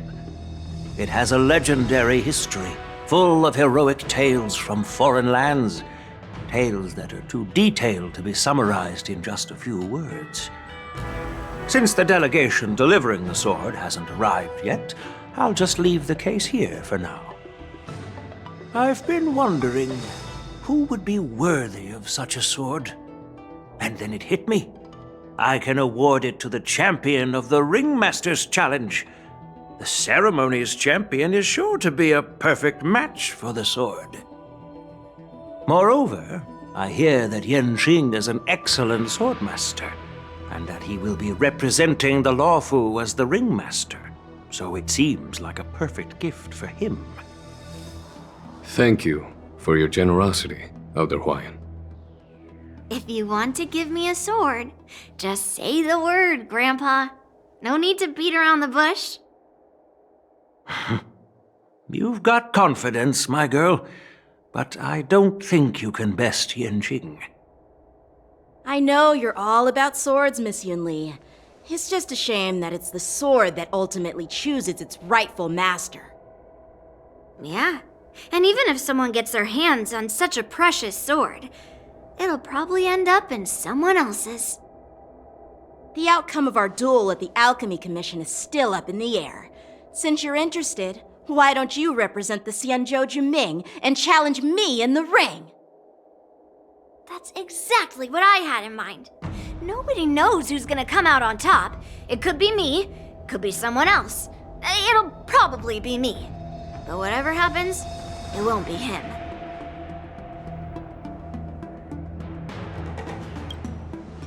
Not to be rude or anything, we've been watching their drama. I'm dying to find out who beats who.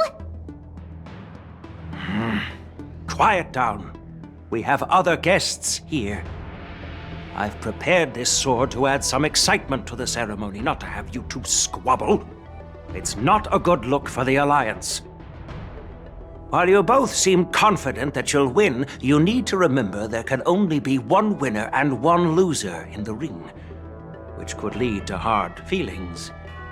Actually, I have an idea.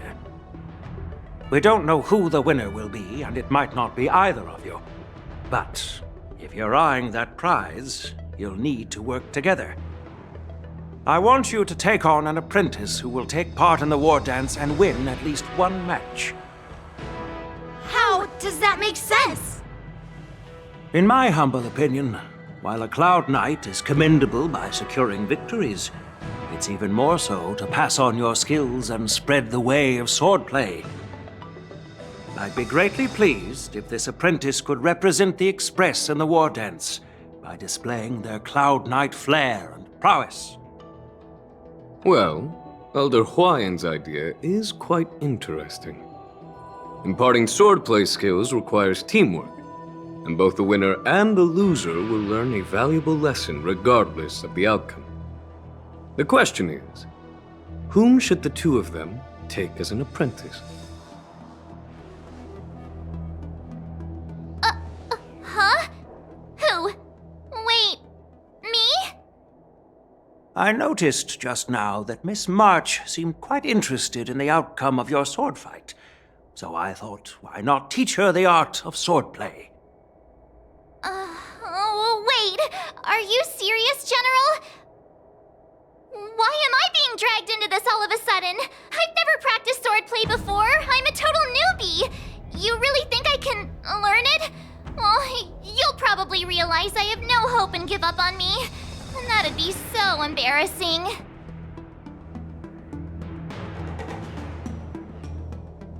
Isn't this a perfect chance for you? I remember you mentioning that you wanted to learn some sword moves. Yeah, I did say that. But this is all happening so quickly, don't you think? Miss March is like a piece of jade in the rough, just waiting to be shaped. The war dance is the perfect opportunity to see what heights she can reach. I appreciate your kind words, General Huayan. But won't teaching me swordplay be a waste of Yanqing and Yunli's time? They should be preparing for the ceremony. Oh, plus, I heard that each swordmaster has their own special moves. What if they let something slip while teaching me? If everyone knows each other's tactics, won't that mean everyone's stuck in a stalemate and unable to end their fights during the war dance? That's considerate of you, March 7th.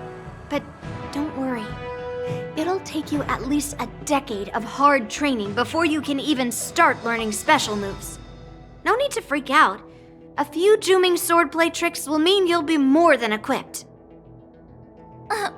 Really? Looks like March's curiosity has been piqued. The whole point is to know each other's moves.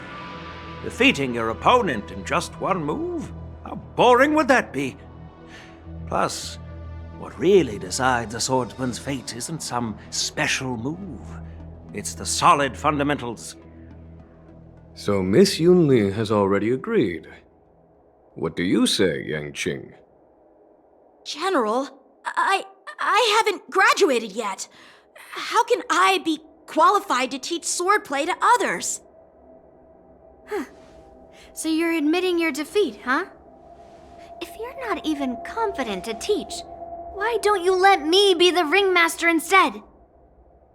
Yang Qing, teaching an apprentice is also a way of honing your own skills and gaining insights. You've been an apprentice for years. It's about time you looked at swordplay from another perspective. I see, General. Then count me in. Now that Yang Qing has agreed too, it all comes down to Miss March giving her nod. It's up to you to make the final decision, March.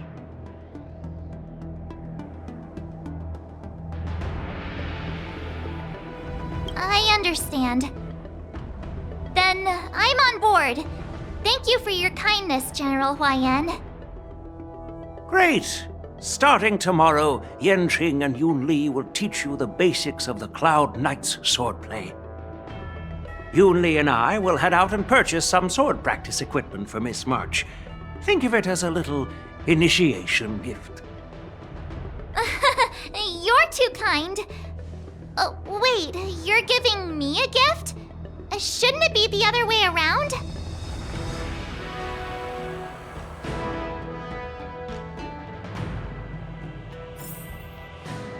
General Huayan's gone. Wait, why does something feel off about what we talked about? I think we strayed off topic. How did things even get to this point? Yeah, I brought you here because the General said he had some important matters to discuss. But how in the world did Yun Li and I suddenly become Miss March's swordplay mentors? Because General Huayan wants us to stick around on the Luofu for some time. But from his point of view, we're no different from all the other tourists who may leave at any time. Since the crew's actions were mentioned in the Luofu's operations log that was given to the Alliance, he probably wants to see firsthand if we're as capable as the report claims, or if we're just some made-up excuse to save face.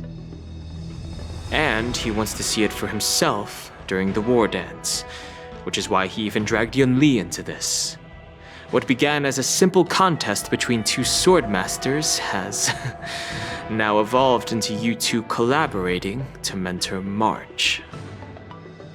Elder Huayan is still that tricky general who likes to give everyone a headache. My apologies. Truth be told, I invited all of you to the ceremony because I wished for you to act as my witnesses. I apologize for not disclosing this information earlier. In the coming weeks, I'll also invite all of you to a meeting with General Fei Xiao, where you may need to answer her questions and clear up any doubts she might have. So please, be prepared for the meeting.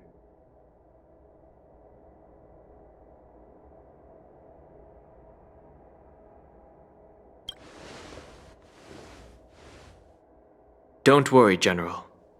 No matter what happens, I'm prepared to stay here as the Express's witness and answer any questions.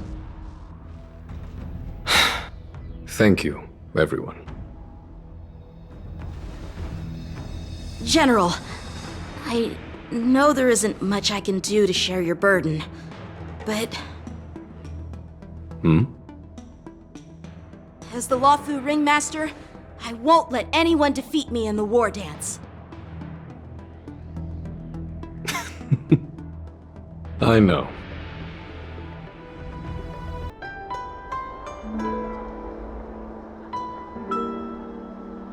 The illustrious Merlin's claw waiting for me? And for so long, too? It's quite an honor. It's been a while, General Feixiao. It's been 30 years since we last saw each other. Right, Yukong? Yes. Back then, you were the vanguard of the Yao Qing's Verdant Knights. And I was a pilot of the Lawfu's Rainbow Fall Fleet. Who would have thought that upon meeting again, you'd be a general, and I'd have given up flying. Really does feel like a lifetime ago. Well, I wouldn't say I haven't seen you in 30 years. After all, your great victories are announced through the Yellow Bell resonance system every day. So I'm well aware of your great feats. How's your health holding up? Still stable, I suppose. Do you still remember the medic who saved me in battle? That healer with the odd name and peculiar temperament. What was his name again? Was it Pichu? Or Kachio? Jiao Cho. He's been my retainer and personal healer, delegated by the Alchemy Commission from the Xianzhou Yao Qing. Over the years, he's dedicated himself to managing my condition. It's thanks to him that I'm still in good health today. Given my background, I'm happy to have made it this far. I'm relieved to know that you're safe and sound. Well then, since you and Elder Huayan are here, I imagine you must have received orders from the Marshal? As your friend, may I ask how the Alliance intends to punish the General of the Lawfu? The Arbor's rebirth has frightened the elders who lurk behind the scenes. They fear the resurgence of abominations, much like what happened 30 years ago. Although the report from the Lawfu explained all the details, we don't know if the Ruin Legion really invaded, or how exactly the Stellaron Hunters and the Astral Express became involved. This puzzle has many missing pieces. As you know, the fugitive Jing Liu, who mysteriously disappeared many years ago, has resurfaced.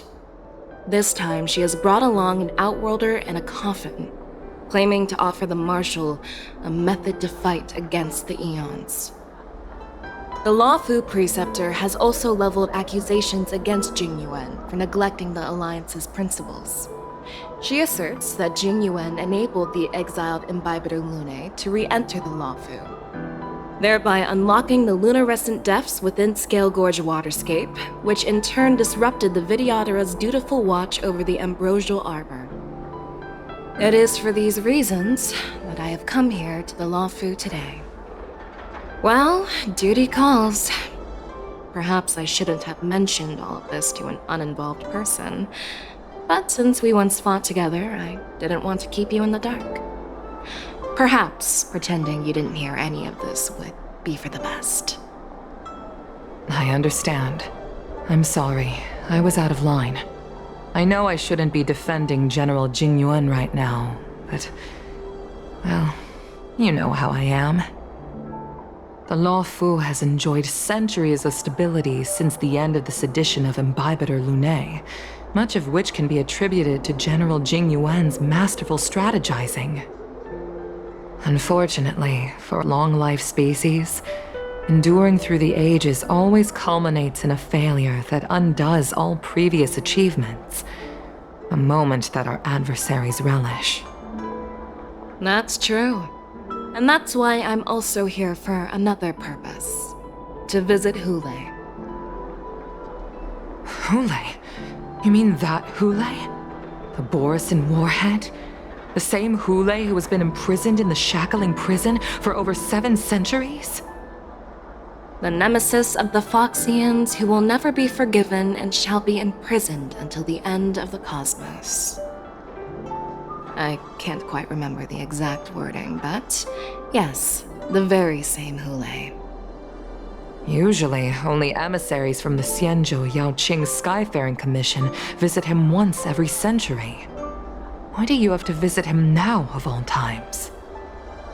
The Foxians and the Alliance made a pact to combat the abominations, aiming to achieve justice and free their kin. That werewolf monster is to be forever imprisoned in the dark recesses of the Shackling prison, facing unending retribution. Given the situation on the Luofu, those on the Yaoqing are concerned about Hulei's imprisonment. I'm afraid that the routine visit every century is no longer sufficient to ease their concerns. That's why I was sent here, to reassure them. It's all bad news. Well, not everything. There might be a silver lining. Oh, by the way, I found some clues about the thing you asked for.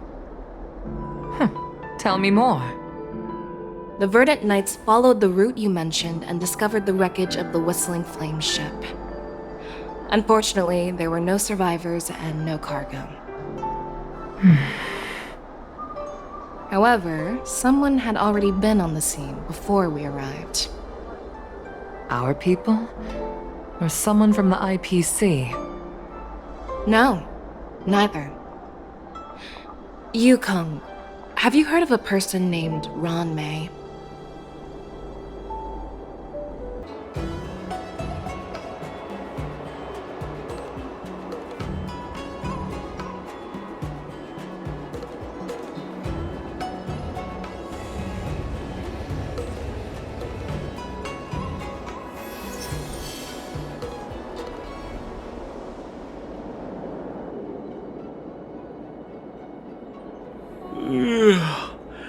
I'm still feeling sleepy. Did I oversleep? Where did March and Donhung go? There you are.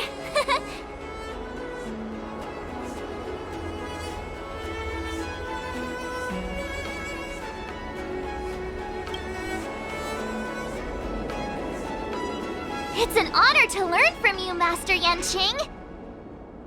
Oh, in all those immersions and novels I watched, when apprentices want to pay their respects to their masters, they usually bring fancy gifts, kneel, and bow. Oh, I'm really sorry, but I haven't prepared anything yet. Hey, why are you blushing, Master Yanqing? This is, the first time someone has called me Master. I need to, get used to it. Let me make it clear. Swordplay training is about improving your body, mind, and strength. It's not a casual game you can master overnight. I promised General Huayan that I'd teach you Cloud Knight swordplay, so you can participate in the war dance and defeat at least one opponent.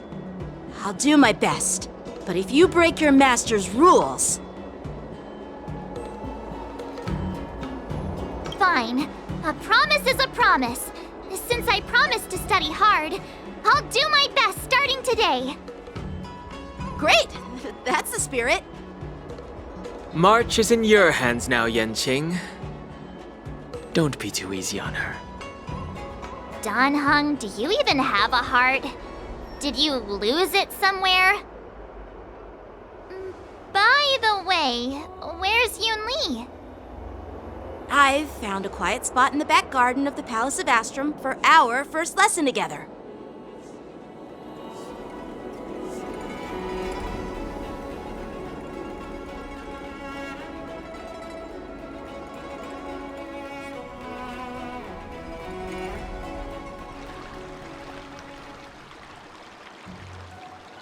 Seriously? It's the first day and you two are already late? Why is everyone on the Luofu so laid back? So disappointing. Master Yunli, you're already here. Sorry for keeping you waiting.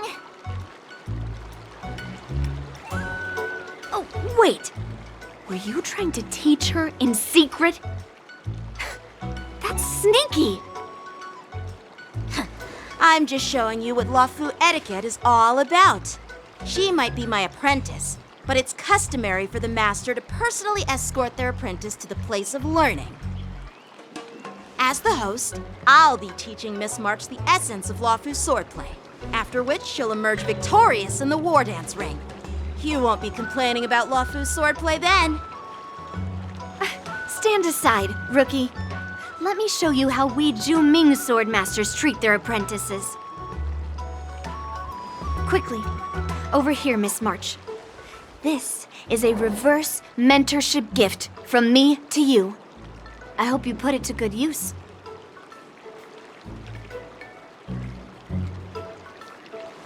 What's this? Xianzhou clothing? It's so beautiful!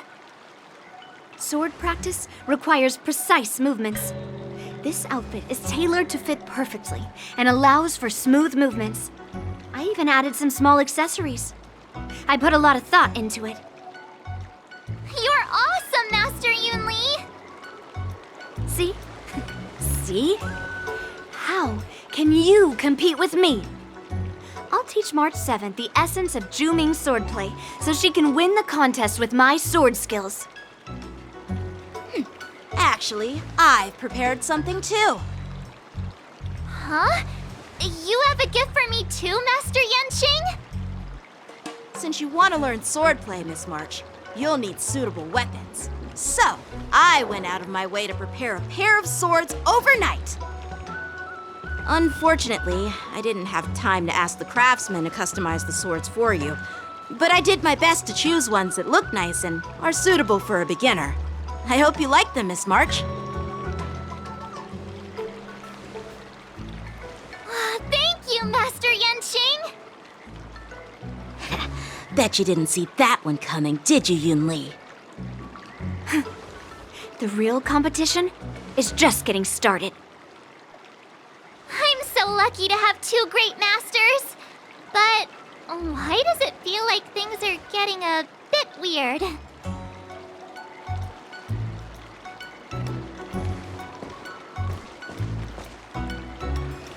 So what do you think, Masters? Does this outfit suit me? Perfect. I chose it carefully.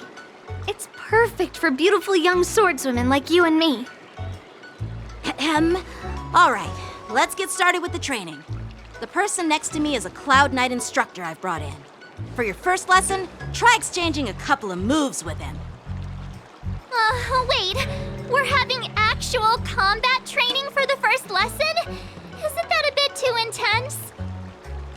Well, I heard you have some experience with archery and martial arts. The first thing we're going to do is see just how strong your fundamentals are. Come on, step forward and strike with the sword in the most natural way you can think of. It's important for us to grasp your natural movements so we can decide where to start and what you need to learn. If you're ready, let's begin. Okay. Are you ready? Yeah, I'm ready. But please go easy on me. Then I apologize in advance, Miss March.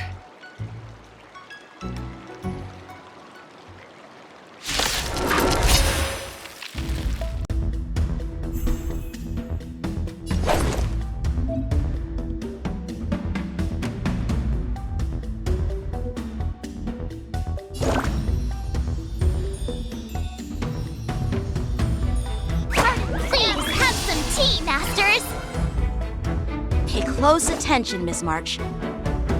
Luofu swordplay is all about being swift and agile in your movements. Blade in flight! Ignore him. Strength is everything. Pulverizing sword strike! Yes, you! Like this? 10 of you. Well done! Better not underestimate me! So, how many of my moves can you block? Practice is over. Swords descend!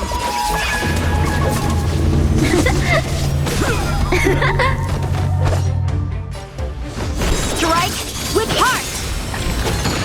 I'm starting to get the hang of it.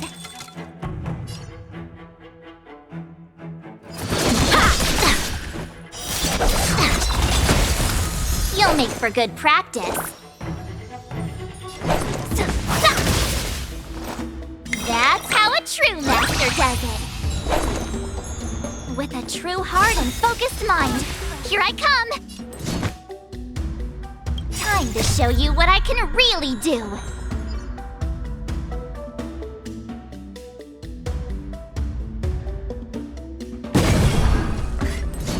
What are you mumbling about? Isn't this a sword technique? Shouldn't I be saying something cool? Rock-shattering slash! A one-time enemy. Blade in flight!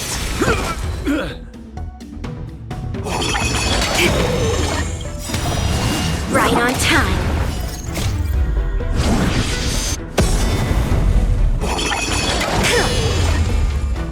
To Earth! It descends with might! Eradicate!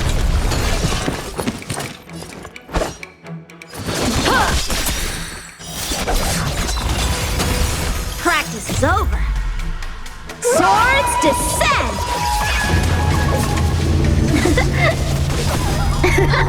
I could take 10 of you! Better not underestimate me! Pulverizing sword strike!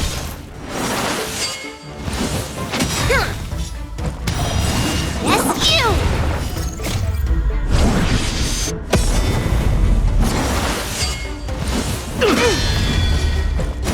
The clouds cleave the path!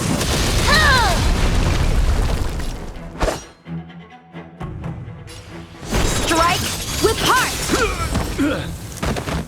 Skills. I get it now! I could take 10 all right! Check out this move!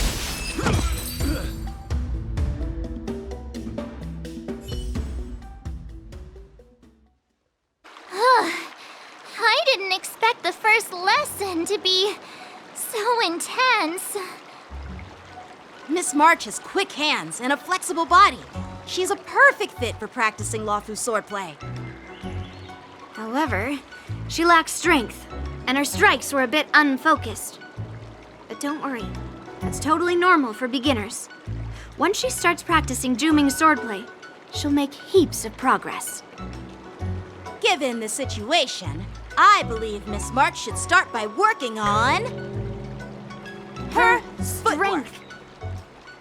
Seriously, do you actually know anything about swordplay, or what? I could ask you the same thing. Dual swords require agility. So what's more important than footwork? Instead of focusing on her strengths, we should address her weaknesses. The drawback of wielding two swords is not generating enough force. What good is being quick on your feet if you don't have strength? It's not like we're dancing here. Skilled swordmasters know how to play to their strengths and work on their weaknesses. Start with what you're good at, then tackle your weaknesses. That's the right way to learn. You're quite the theorist, huh? Theorist? You claim to be able to talk to swords. So what does that make you? A lunatic? Hey, it's only my first lesson, and you're already arguing. Come on, calm down, masters.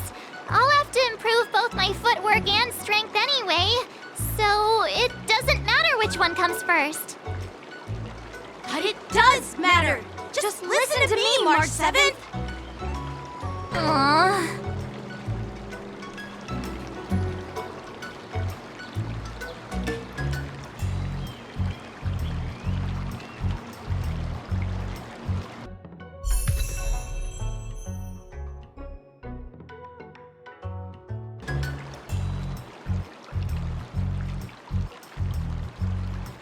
Dear Himeko, Mr. Yang, and Pom Pom, we're we're all good here on the Xianzhou Luofu, so no need to worry. By the way, how's your trip going? As for me, I've somehow become the apprentice to 2 Cloud Knight sword masters, and I've been honing my sword skills with their guidance. One of them is Yanqing, the boy we've all met before. The other is Yun Li, the granddaughter of General Hua Yan from the Xianzhou Juming. Both masters are super strict, giving me a real taste of how hard sword training can be. I tried to drag him into this, but he refused. Then I tried to rope Dan Heng in, but Master Yanqing wouldn't have it. Still, I didn't let the difficulty get to me. In just a few weeks, my sword skills have improved a lot. Both my masters think I have unique talents in swordplay, and are literally fighting each other to teach me their skills. Thanks to their guidance, I've actually made some progress. When I get back to the Express, I'll definitely show off my skills and impress you all. Looking forward to your reply. Yours, March 7th.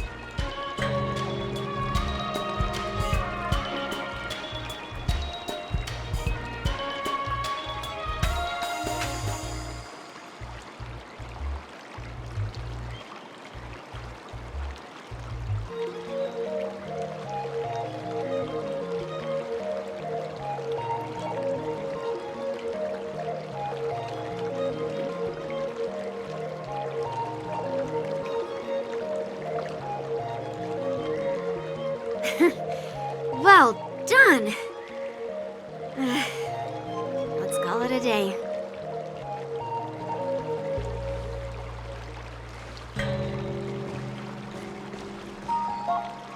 Miss March's sword skills are really coming along. She'll hold her own just fine in the war dance.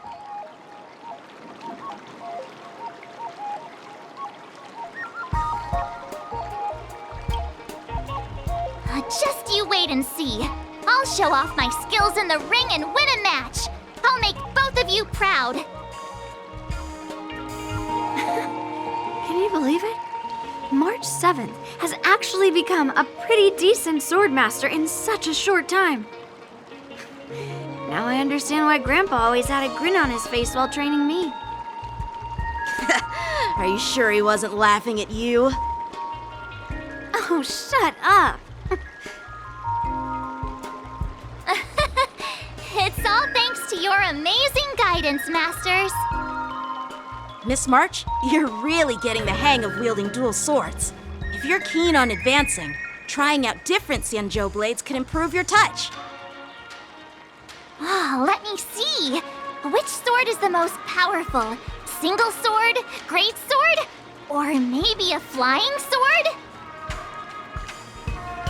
There's no such thing as the most powerful sword. It's all about the skill of the swordmaster. Yanqing wields several flying swords, while I only wield one. But remember how I kicked his butt at the Alchemy Commission? First, you didn't kick my butt. Second, you'll never kick my butt. Third, how about we settle this right now and see who kicks whose butt? Yeah, I'm up for that. And if I kick your butt, you'll drop out of the war dance. Deal? Why are you two arguing again? I thought things had been improving between you lately.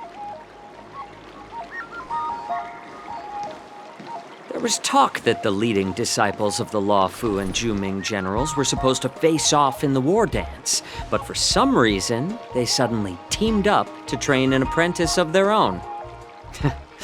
Turns out, the rumors are true.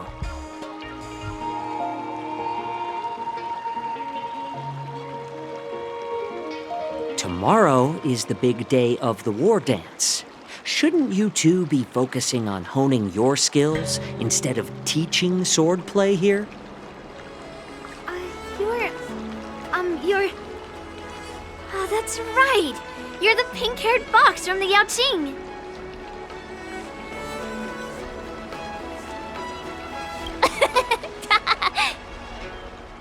What are you laughing at? You've got pink hair too. I'm Jiaoqiu, the healer working for the general of the Xianzhou Yaoqing. Ah, got it.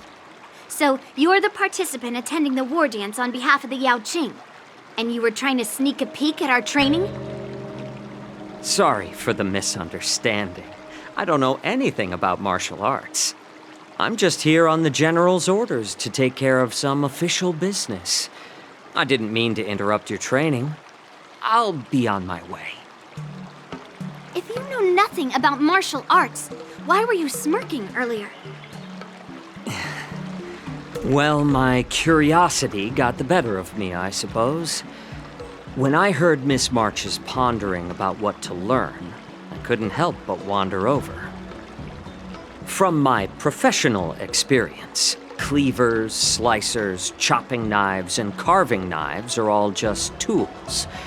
Kind of like frying, sautéing, boiling, and deep frying in cooking. They're just ways for people to show off their skills. How you use them really depends on the ingredients you're working with. It's like your sword teaching methods. If you align your ingredient, in other words, your apprentice's natural tendencies, with the right cooking method, by which I mean the teaching method that best suits her, she'll make double the progress in half the time. For example, golden eggplant tastes best when fried, cloud peppers when stir-fried, and yellow boulder beef when simmered. It's all about discovering the nature of the ingredients. Apprentice.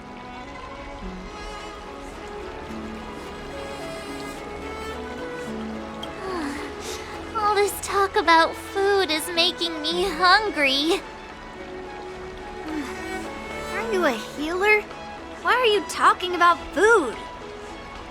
Well, it's just a metaphor.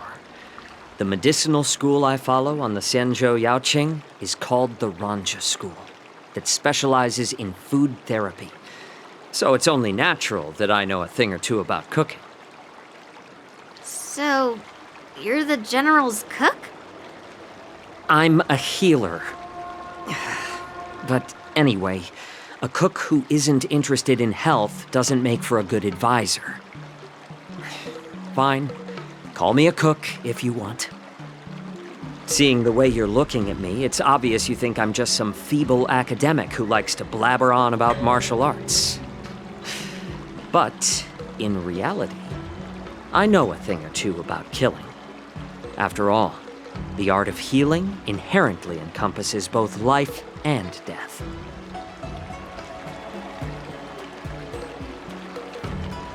Seriously? Trying to save face in front of kids? Ugh. Do you recognize this bottle of medicine in my hand? No. This is called tumble dust, an extract from an exotic flower named Yabra. Is it poison? Well, it depends on how it's used. With just one drop, it's able to numb a patient's body during surgery, making them painless throughout the entire process. However, increase the dose or the potency, and it'll slow the metabolism, making the blood thin and resulting in the loss of all senses. Even long-life species cannot escape its effects. This thing can save lives or take them. It's more powerful than the swords in your hands. That may be so, but still, I prefer settling things with a sword than, you know. Huh. Looks like I did get you all wrong. You're not a feeble scholar, but a sinister and despicable one. Hey, why the insults all of a sudden? I'm just sharing some medical knowledge here, not persuading you to poison anyone.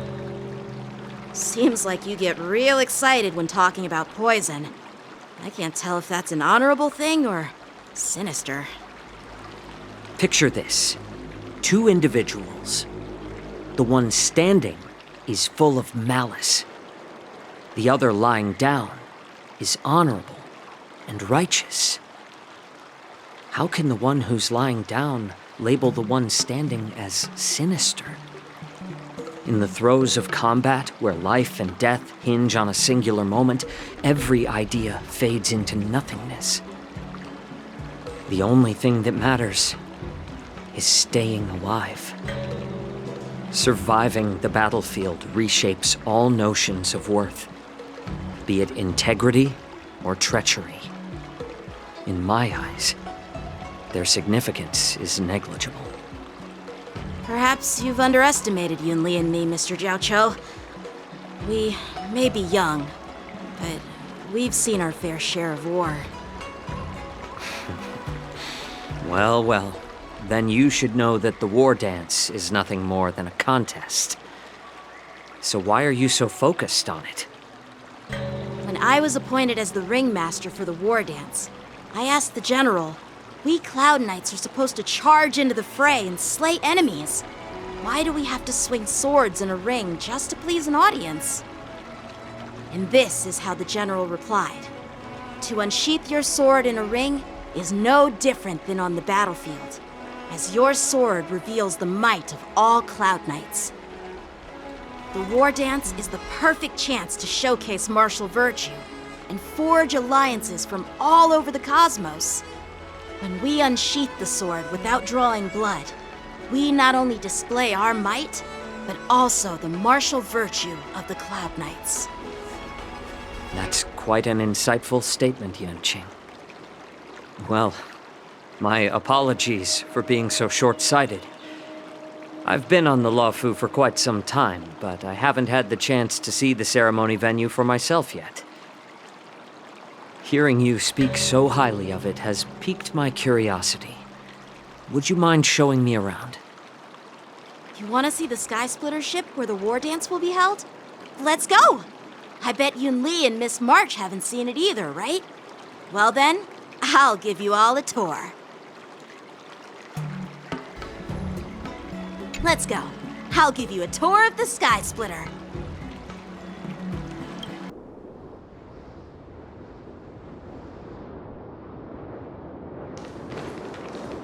Looks like a lot of other visitors have also come to catch a glimpse of the Sky Splitter.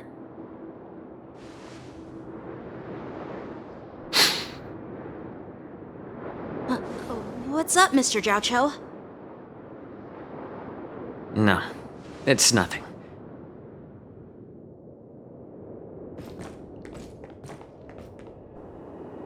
Do you see that airship in the distance? That's the Sky Splitter, the venue for the war dance ceremony. It doesn't look all that impressive from this distance. The Sky Splitter is actually a decommissioned Luofu military vessel. People aren't allowed on board until the war dance officially commences. Tomorrow, when the bell rings and the ceremonial cannons roar, I'll be there representing the Cloud Knights of the Xianzhou Luofu, standing in the ring, ready to take on challengers from all over the cosmos. Since I was a kid, I've been training in swordplay and the art of war under the general. Every day, I'd swing my sword 10,000 times, and then thrust it 10,000 times, repeating the process over and over. I understand that I'm not like other kids. I never envied the toys and freedom they all had. I never found sword practice boring or hard. Even in the thick of battle, facing down savage abominations, I never felt scared. Each day, I could feel myself getting stronger and stronger, and I racked up countless victories. It's the best feeling in the world. But then, I faced a really tough opponent. And just one slash shattered my confidence into 1,000 pieces. That's when I felt true fear for the first time. Maybe that's what Mr. Jiaoqiu meant by life and death hinge on a singular moment. every idea fades into nothingness. After that, I had to pick up the pieces and try to put myself back together. But no matter how hard I tried, I couldn't seem to find my old happy self again. I often ask myself, why do I wield my sword? If defeat is inevitable, why do I continue to fight? Is it to reclaim the joy of victory? To meet the general's expectations? Or to secure my honor among the Cloud Knights? While the general could teach me the art of swordplay, he couldn't teach me why I should keep on going. He said the reason must come from within myself. I've been struggling to find that reason. But after talking with you, Mr. Zhao Cho, I think I already have that reason in mind. As a member of the Cloud Knights and the General's apprentice, I've had a weight on my shoulders. And I know there's still more to shoulder. But when I wield my sword, it feels like I'm letting go of everything. I love the feeling of giving it my all, facing any obstacle in front of me, pressing forward. That's why I wield my sword. Oh, Yanqing. So young, yet so grown up. By the way, how old are you exactly? Age doesn't really matter. All sword masters will understand how I feel. I get it. Looks like all the kids on the Luofu live tough lives. So, how about you, Miss Yunli? It's not polite to ask a girl her age, no matter which Xianzhou ship you're on. I'm not asking your age. I'm asking if you have a dream like Yanqing has.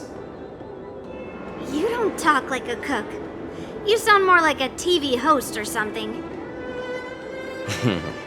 Need I repeat myself again? I'm a healer. Well, I don't have a dream like Yanqing does. The only reason I'm participating in the Ringmaster's Challenge is because I made a promise to my grandfather. I want to win the precious sword he's contributed to the war dance. Sounds like that mind of yours is just filled with swords. I bet you've got nothing better on your mind. My father was a craftsman on the Xianzhou Juming. Because of his foolishness, many innocent people fell victim to the cursed swords he forged. Since I was a kid, it's been clear to me that not everyone deserves to have a weapon in their hands. Giving them a sword is no different than being cruel to the innocent. So, whenever I come across someone unworthy of a sword, I can't help but want to take it away from them. Given that Yanqing is the war dance ringmaster, I'm stepping up to challenge him. To ensure the precious sword doesn't fall into the hands of an unworthy master. Hey, what do you mean by an unworthy master? I see. It's not easy for kids on the Juming either. Well, it's better to have a reason for wielding a sword than to be lost and confused. I've saved countless Cloud Knights in my life, and there are plenty of exceptional warriors, just like the two of you. What happened, Mr. Zhao Cho? Oh, nothing. I was just reminded of some old friends and old tales. Judging from my professional perspective as a healer, both of you possess remarkable vitality. Your energies flow like raging fires and mighty gales. The upcoming fight will definitely be impressive. Well, we've seen the Sky Splitter and toured the Stargazer Navalia. I guess it's time to say goodbye for now. What? You're leaving already? But you haven't asked me about my dreams. I've been working hard too, you know. It's getting late, Miss March. Unlike you lot, I'm a grown-up bound by responsibilities and duties.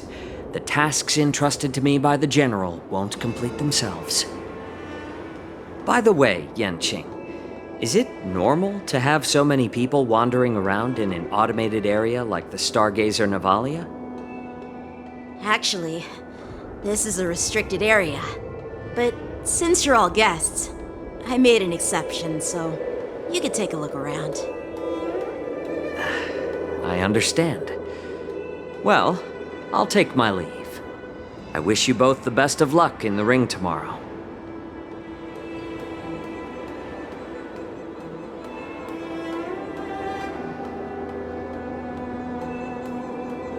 Seriously? I just spent so much time thinking about my dream that he didn't even ask me. Now that we're done with our tour of the Sky Splitter, shall we continue with our training? Why don't we take a day off? What? You want to secretly practice swordplay by yourself? Dream on. You know cramming before a fight never works out. For some reason, seeing the Sky Splitter has boosted my confidence. So, I've decided to conserve my strength for tomorrow. All right, I'll take you out of the Stargazer Navalia. Oh, just shut up, Red Fang! This is not a beast ship. I need some time to take care of things. You willingly donned the skin of a lowly beast to join this mission, dedicating yourself to our glorious cause. And now you're telling me you can't handle it? Do you realize how many ships we need? I'm doing my best, all right? It takes time to figure all this out. When the guns go off tomorrow, all eyes will be on it. That'll be our only chance. How's that? Who's there?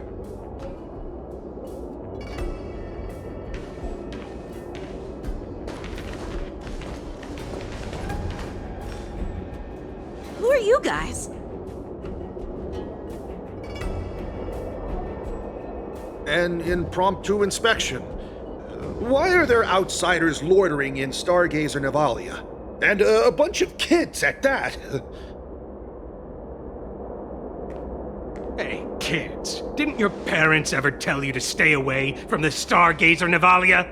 I know it's an automated facility, but it doesn't mean you can just break in and do what you want.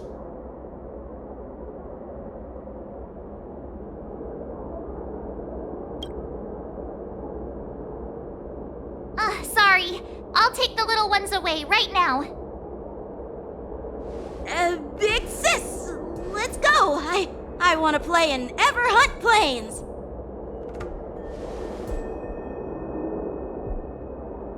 Huh? Ever Hunt Plains? Yeah, sure. Big sis will take you there.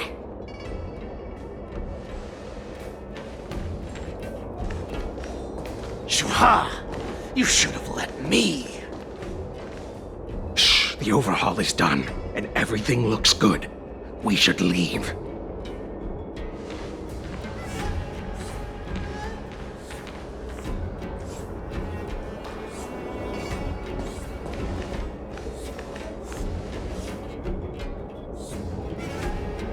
Could you repeat what you just said, Yanqing? What did I say? Big sis, let's go! I want to play in Ever Hunt Plains! Come on! Can't you read the room? Something is definitely off about the 3 people we just met. Yeah, anyone could see that. I just wanted to hear you say it again. That pink-haired fox tried to say something. I'm pretty sure he sensed something fishy. Since he's not familiar with this place, he just dropped us a hint. But you didn't seem to be paying attention at all. I knew that from the beginning!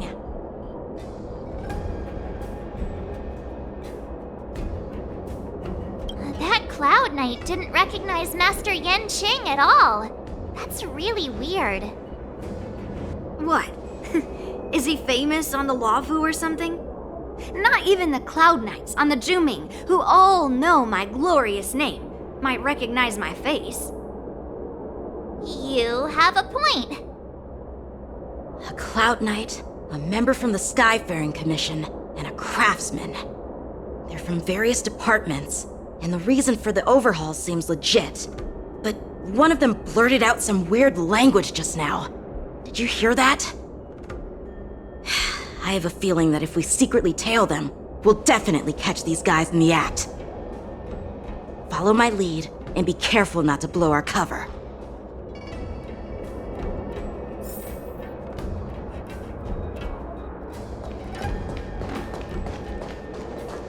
Never mind who they are. Let's just film them. Don't get too close, Miss March. They might spot you.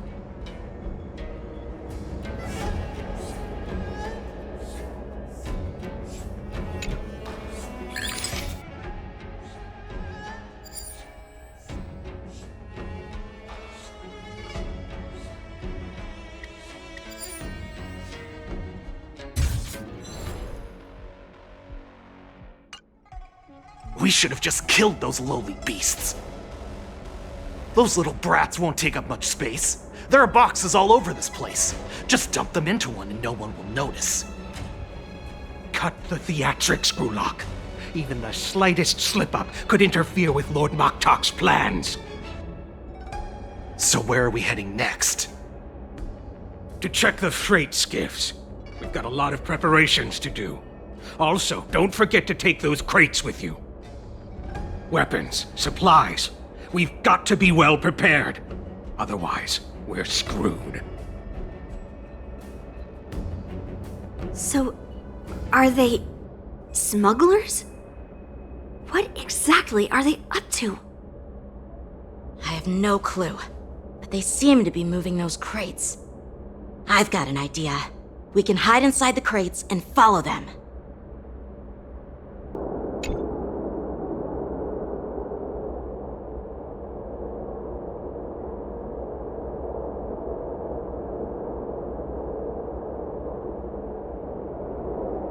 Ugh, it's so cramped in here. I can hardly breathe. Just hang in there.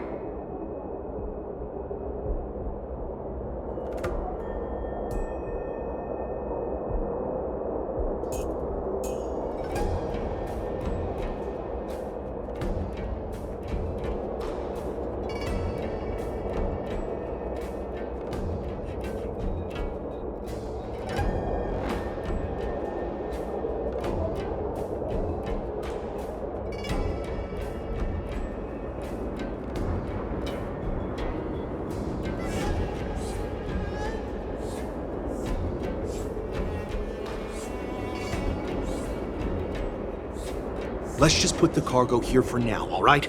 Then we'll move on to inspect the ships. Lord Moktok said that as soon as we're done, we're to board the freight skiff and leave this place. Don't worry, I've changed the shipping schedule. You two, come with me. Is it just me? I keep smelling that stench of lowly beasts everywhere we go. Don't be so paranoid.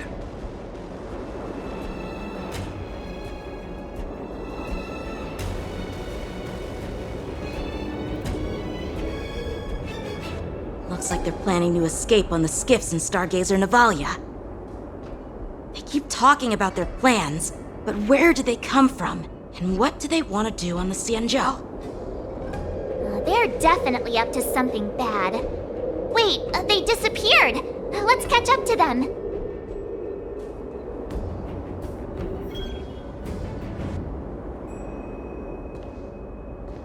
Tread softly, breathe quietly. And make sure to keep an eye on them. Hide out of sight as soon as there's any sign of activity.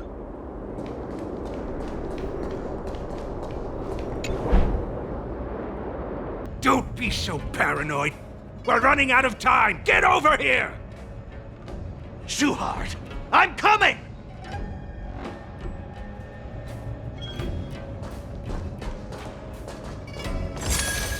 They're leaving. We should catch up to them. Quickly!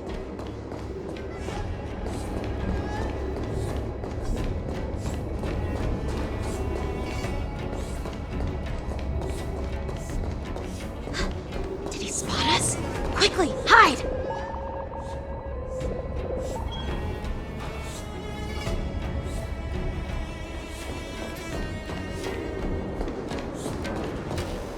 What are they up to?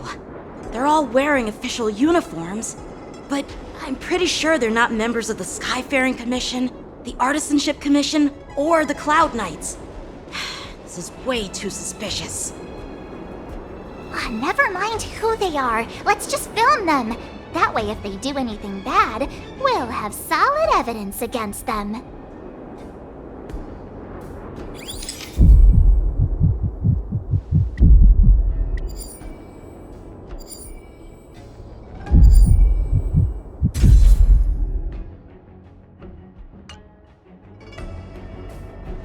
Look at this.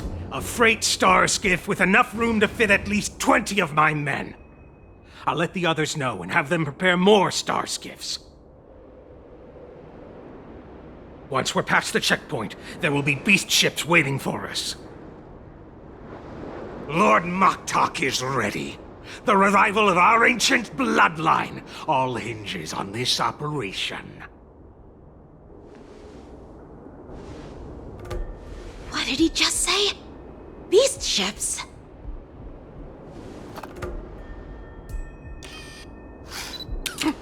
Who's there? It's those brats! I told you to get rid of them, but you didn't listen, you idiot! Wipe them all out!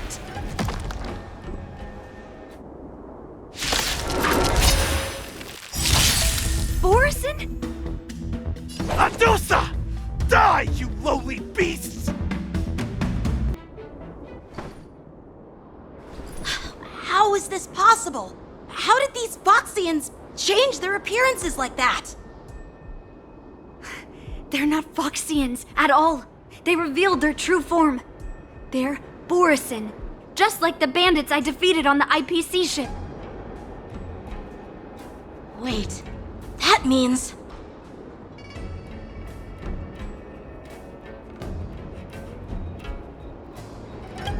What kind of trick did they use? When we were tracking them earlier, they looked just like normal Xianzhou Foxians. It's not just a simple disguise of wearing our clothing and shaving their whiskers. They're somehow able to alter their appearance to be indistinguishable from Foxians. They even have official IDs for the Skyfaring Commission, the Artisanship Commission, and even the Cloud Knights? Let me check this fake Cloud Knight's tag. Maybe it'll give us some clues. Lujun, an officer of the Patrol Defense Squad? Wait! What's the matter? I encountered a patrol officer named Lujun before. It was a few weeks ago, when we were transporting the Borison prisoners. If they can forge official identities and move around the Xianzhou without raising suspicion... Oh no, this is bad. Even worse. If you find one cockroach on the Express, it usually means... There are more Borison hiding on the Xianzhou. I bet their plan is much bigger than just stealing information. We've got to report this to the Seat of Divine Foresight.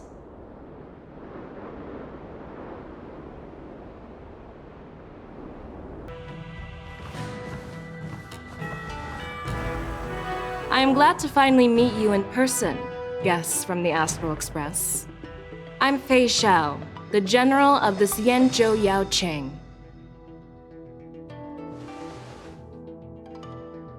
Let me introduce our guest to you.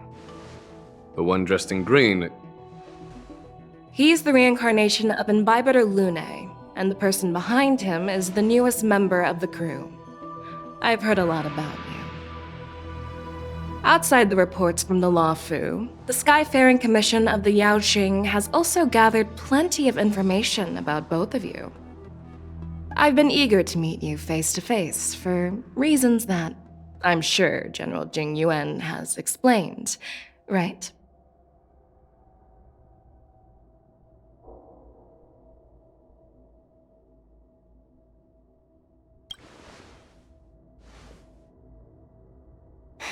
That's right. But don't worry, this isn't a trial. I just want to have a chat with you and get a better understanding of the facts. According to General Jing Yuan's report, the Ruin Legion is to blame for the Ambrosial Arbor crisis, and all Arbiter Generals should pay attention to the Ruin Author's movements.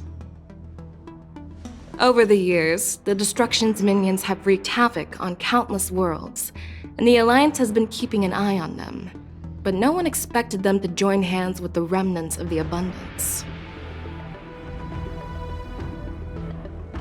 The damage caused by the Ambrosial Arbor crisis was far less severe than expected, which is good news for us. However, it was quite different from the Ruin Legion's usual style of destroying life wherever they go. While I trust the bravery of the Divine Foresight and the Nameless, I'm curious about some details missing from the report. I'd like to take this chance to have an exchange with both of you. Let me be clear, the questions I'll ask might not reflect my actual thoughts, so please don't take offense if any of my questions seem a bit harsh. Please go ahead, General. But keep in mind we can only answer based on what we know. And perhaps you already have the answers to your questions in your heart. You have a clever tongue. I like it.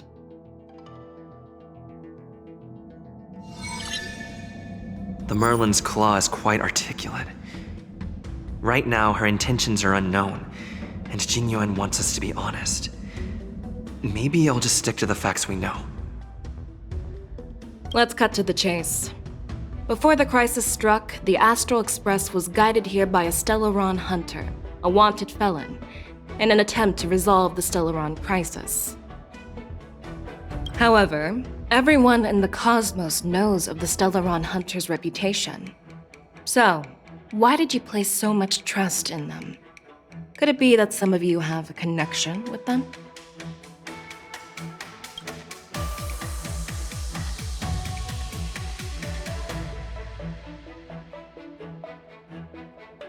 Apart from the Luofu, there are many other worlds suffering from Stellaron corrosion.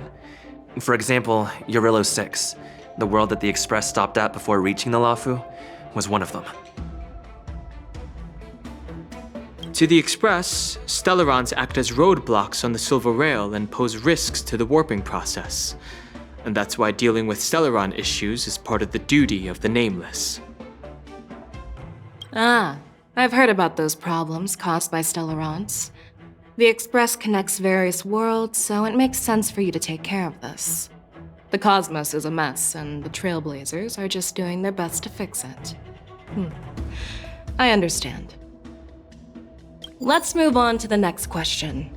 The report suggests that Don Shu, the master of the Disciples of Sanctus Medicus, colluded with the Lord Ravager and used the power of the Stellaron to resurrect the Ambrosial Arbor.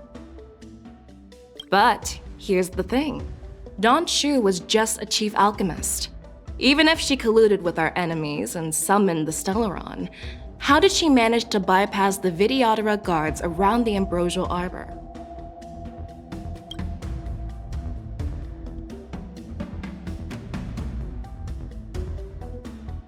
I personally met Don Shu once. Her closest friend was killed during the war on the Fanghu, and she harbored deep hatred towards the Hunt. So she spent years making preparations in the Alchemy Commission, in order to take revenge on the Xianzhou. Revenge is also a form of the Hunt. However, that doesn't explain how she managed to bring the Stellaron into the Scale Gorge waterscape, which was guarded by the Videodora. Well, you should ask Don Shu herself for the answer. Unfortunately, Don Shu is dead, and even her corpse has crumbled into ash. That's one less clue we can pursue. According to the report, Lord Ravager Fantilia is the mastermind behind the entire conspiracy.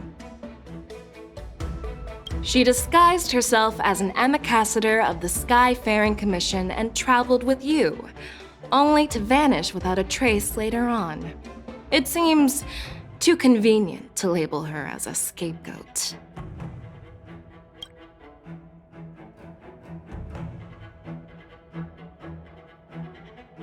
We were working with Diviner Fu, and she also witnessed Ventilia's true form. You're not going to doubt one of your own people, are you? Of course not. We can trust the testimony of Master Diviner Fu Xuan. However, even if she saw it with her own eyes, we can't completely rule out the possibility that she might have been deceived. After all, it's suspicious how the culprit just bizarrely vanished.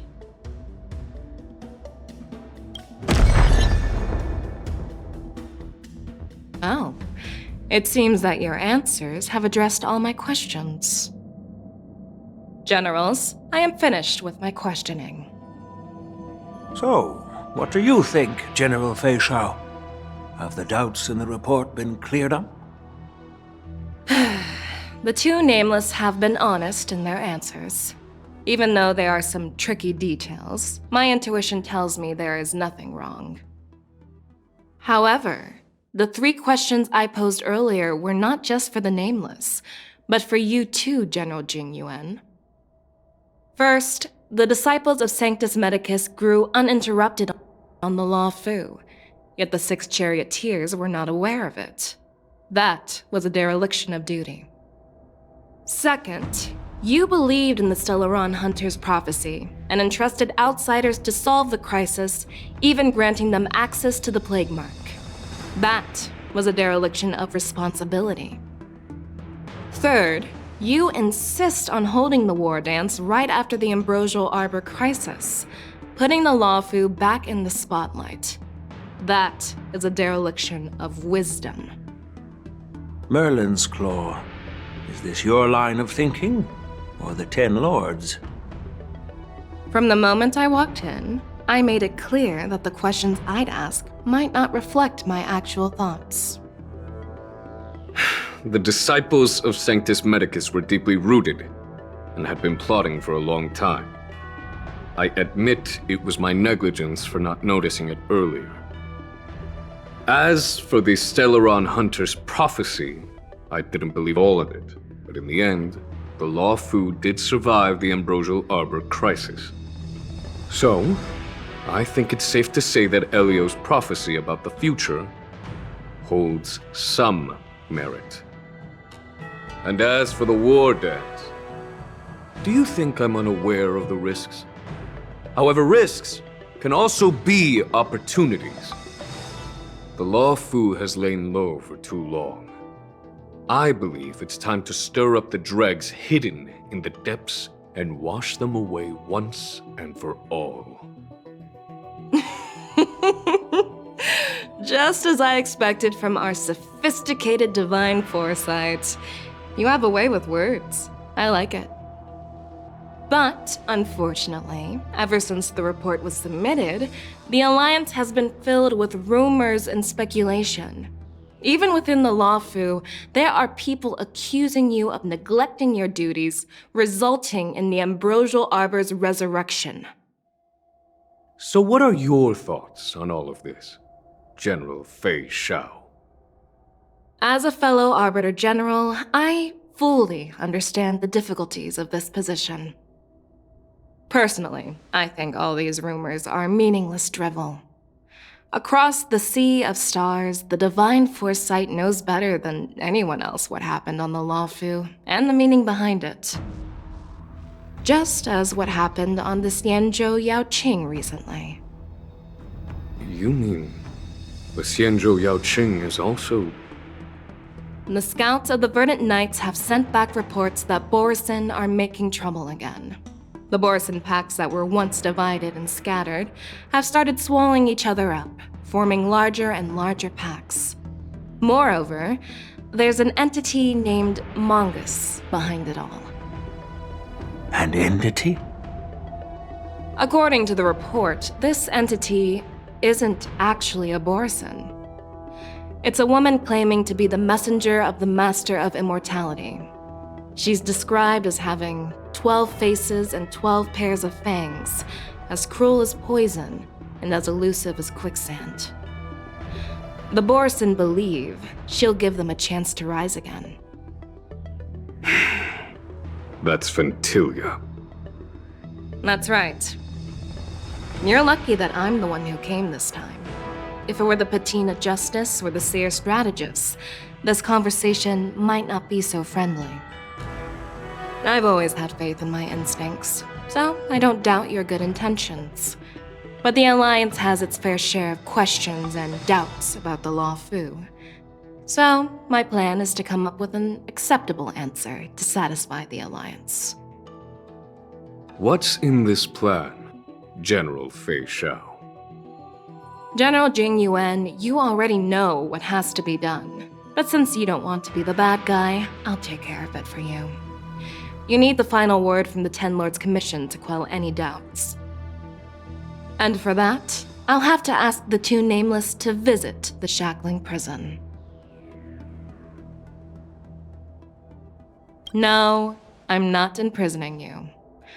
While you're there, I'll ask a judge in the Ten Lords Commission's Interrogation Division to record a detailed testimony with the karmic mirror from both of you. We'll fill in the gaps that weren't covered in the report and silence any protests within the Alliance. I'm okay with that.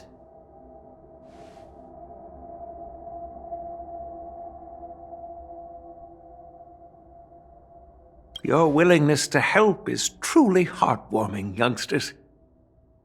Then, as the Merlin's Claw requests... Oh, there's one more thing.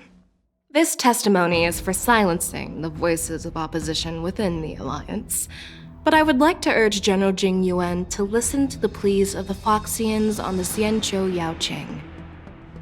So, you are here for Hule. Exactly. Hule is locked up in the Law Fu's Shackling Prison. Since he is the Broodlord of the Borson, I want to transfer him onto the Xianzhou Yaoqing and imprison him there. The recent movements of the Borson suggest they're planning something big, so we must act preemptively.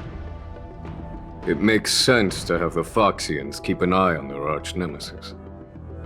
Since you trust my judgment, I'll repay that trust. What do you think about all this, General Huayan? I was worried this would turn into a heated argument, but it seems like both of you are on the same page, solving each other's problems. I couldn't have asked for a better outcome. And as for Hule, I'll send my lieutenants Zhao Chou and Moza to check on his condition in prison and ready him for transport. If there are no more questions, shall we get this started? I'm really sorry about all this. But the testimony in the Shackling Prison won't take up much of your time. I'll call for a messenger to take you to the Interrogation Division. You just need to give your testimony, and then you can head back. So no need to worry. As you wish, General.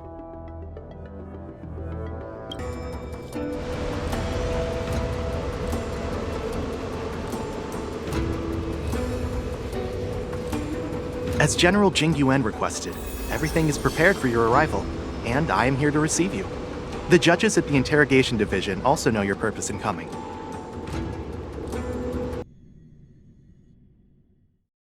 The Shackling Prison. I didn't expect to be back here after all these years. Danhong. Don't worry about me. If you're ready, I'll open the gate for you.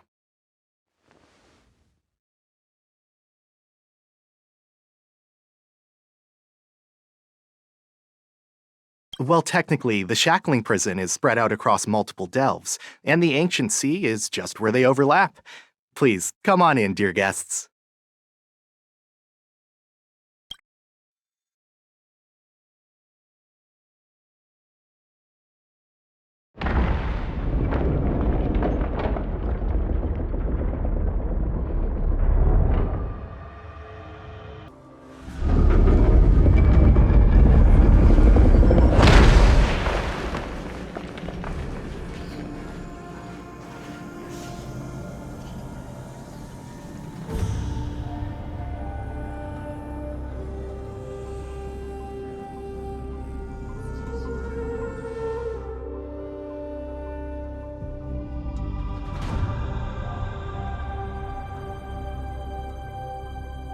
What are you looking at?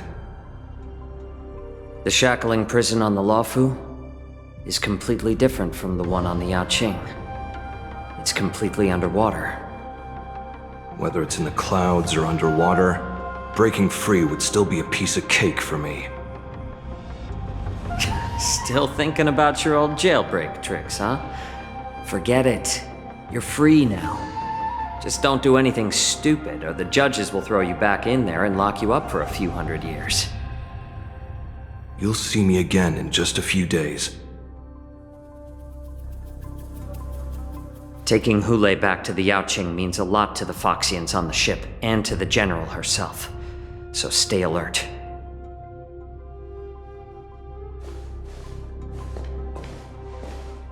Guests, my name is Shui Yi, and I'm here on orders from the Incarceration Division of the Ten Lords Commission. We're Jiao Cho and Moza. General Fei Xiao sent us to extradite the Borisin criminal Hule to the Yaoqing.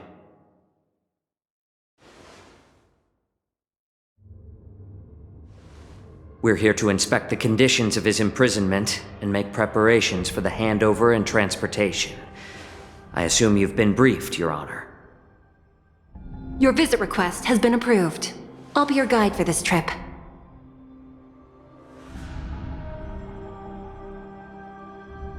Prisoner Hule, the warhead and brood lord of the Borisin abominations of abundance and the arch-nemesis of the Foxians, is responsible for 2,123 wars of aggression and countless associated crimes. Due to his heinous acts, he has been imprisoned in the depths of the shackling prison and subjected to the punishment of the Forest of Swords until the end of time. He shall never be pardoned. No need to repeat his crimes and sentence, Your Honor. He is the greatest enemy of us Foxians. The stories of his atrocities are used to terrify our children. I'm well aware of every crime he's committed. Let's move on to the next step. When it comes to visiting criminals, there are rules in place to ensure your safety. I know you've heard legends about Hule since you were children, but your knowledge about him is likely very limited. Only the judges of the Ten Lords Commission truly know what kind of abomination is locked up at the bottom of the shackling prison. It has been centuries since Jing Liu, the former sword champion of the Luofu, captured Hule. And during all those years, we never provided him with any food, yet he somehow managed to stay alive.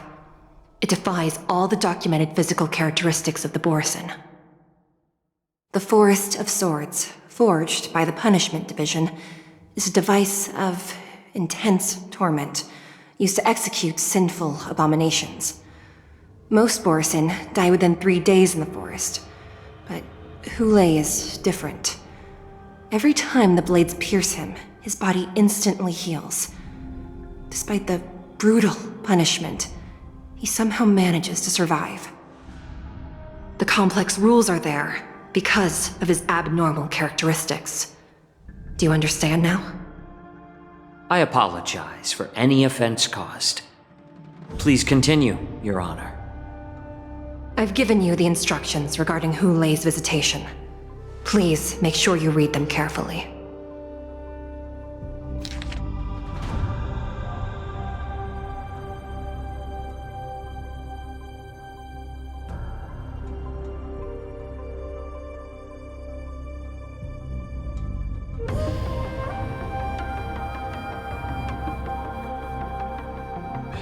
And please, take this pellet before proceeding. No, I'm not taking random medicine. Then you won't be allowed to visit Hule. Just swallow it already. Hule is like all Borisin. He can release a pheromone called lupatoxin that induces fear. Thousands of years ago, we Foxians were enslaved by the Borisin. Not because we were naturally weaker, but because of their lupatoxin. This pill is for our own mental well-being. I understand. I knew you were a reasonable person. Now that we've taken the medicine, let's proceed.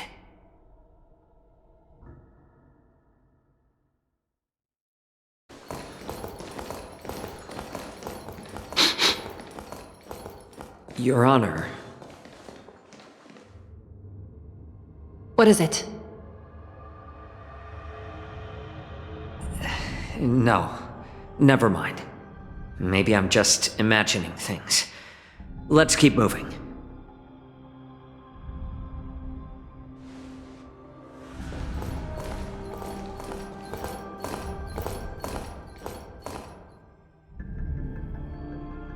Here we are. Her Honor hasn't arrived yet.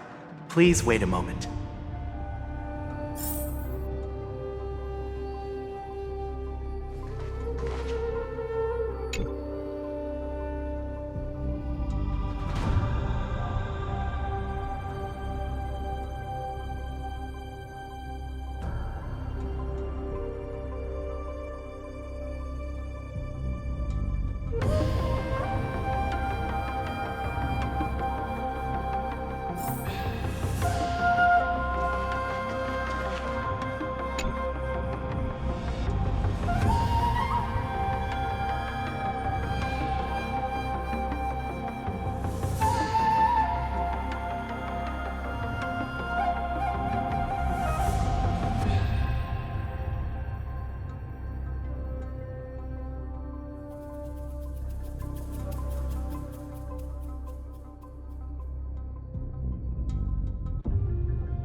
Welcome, dear guests from the Express. Judge Hanya of the Interrogation Division. We've met before.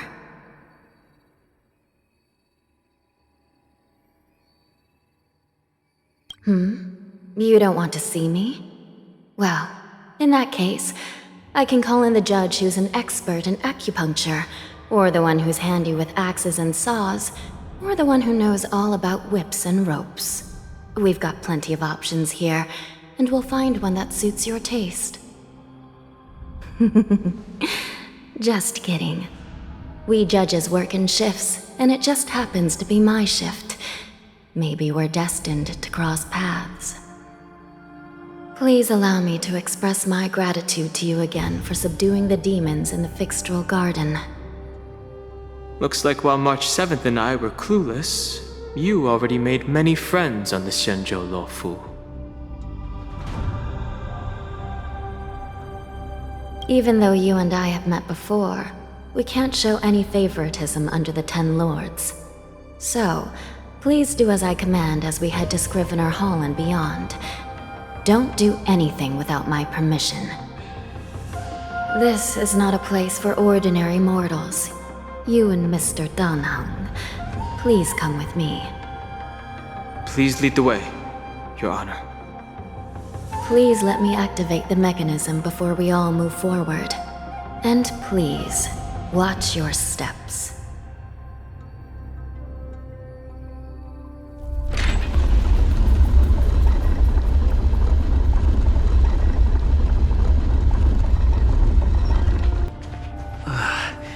It's freezing. This place is filled with the cold air from the northern peak of the polar delve. Even the toughest long-life species would have a hard time enduring this.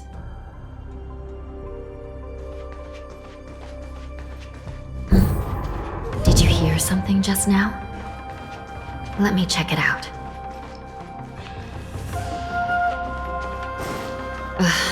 What an eyesore. This place is packed with boxes and crates.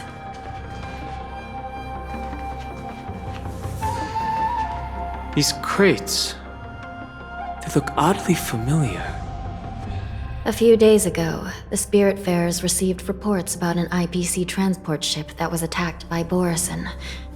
Then, a bunch of those abominations were dumped into this place. I had a feeling there would be trouble during the war dance, but throwing both the pirates and the cargo in jail? That's a new one.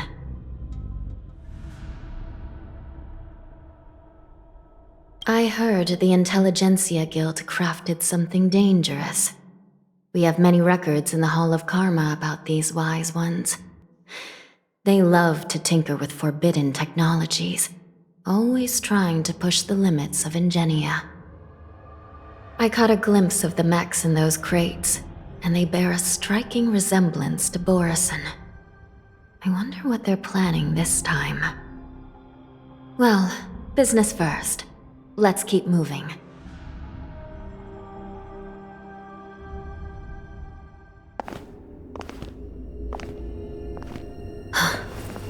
Strange. I don't remember checking the containment facilities a second time.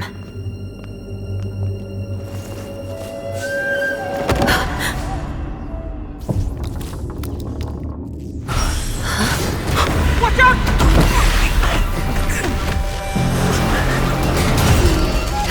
Emergency! All wardens prepare for action! Emergency! All wardens prepare for action!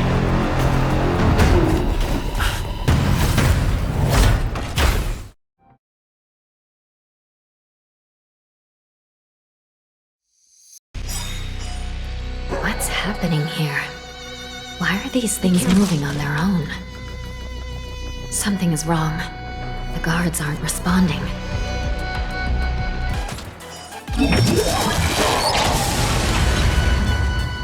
This thing is going wild, just like a Borison. Looks like we're on our own for this one. But how is this even possible? The Spiritfarers follow the protocols, cutting off power to the mechs and sealing the crates. How could these mechs still start moving? It's just like what happened in the Artisanship Commission before. These goods went haywire and attacked everyone in sight.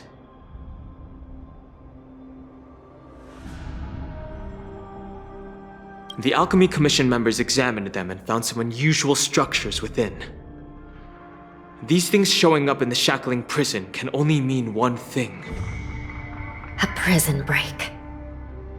And whoever delivered these goods clearly wanted them to go through the Xianzhou's strict inspection process to show the Skyfaring Commission and Cloud Knights how dangerous they were. They wanted these mechs to end up right here, in the Shackling prison. If these things already started taking action while nobody was paying attention, then the whole prison is in trouble, I'm afraid. And to make things worse, another group of visitors just entered the depths of the Shackling prison, the messengers from the Xianzhou Yaoqing. And the prisoner they came to visit might be the target whom these wolf-shaped mechs were delivered here for. If that vicious beast manages to break free, it will be a catastrophe for the Xianzhou Luofu.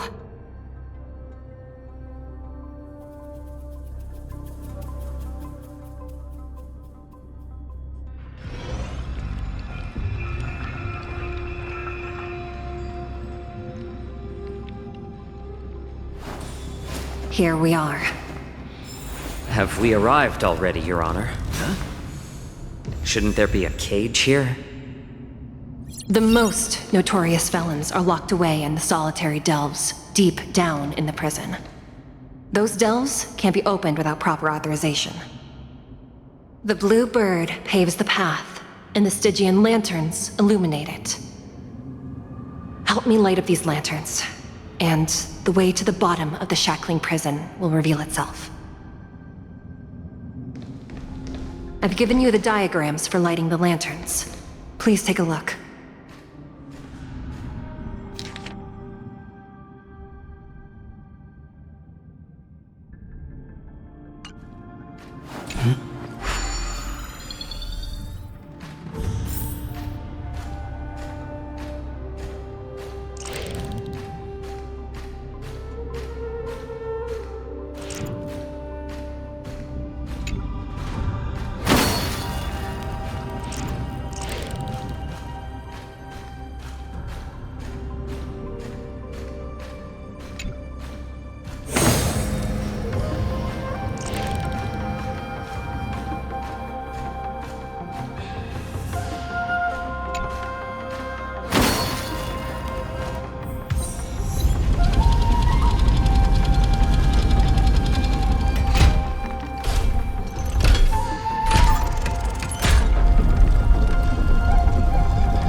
The path is open. Once we descend to the bottom of the prison, please do not do anything reckless. Inside the delve behind this door is the greatest enemy of the Foxians, Hule.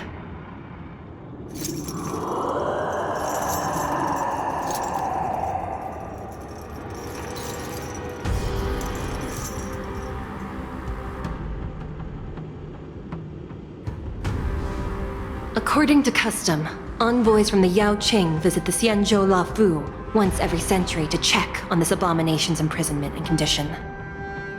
Even though the Ten Lords Commission sentenced Hule to the Forest of Swords, suffering every day for the rest of his life, I understand that the Yao Qing messengers want to see him dead.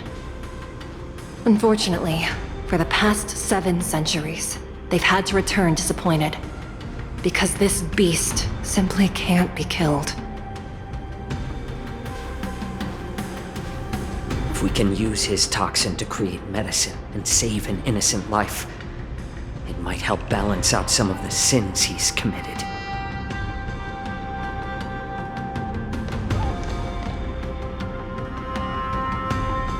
Could you be the key to a cure for the General, Hule?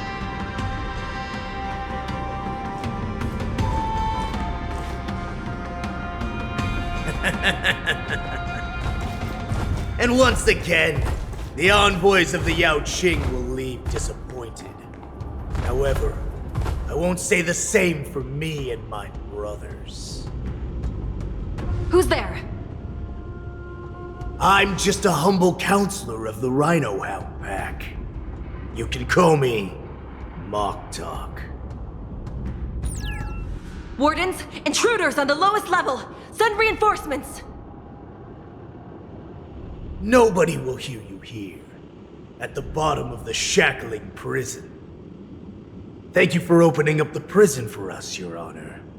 We'll take it from here. No wonder I kept smelling that familiar stench. So it wasn't just my imagination. Do your thing, Morsa. We mustn't let these abominations get any closer!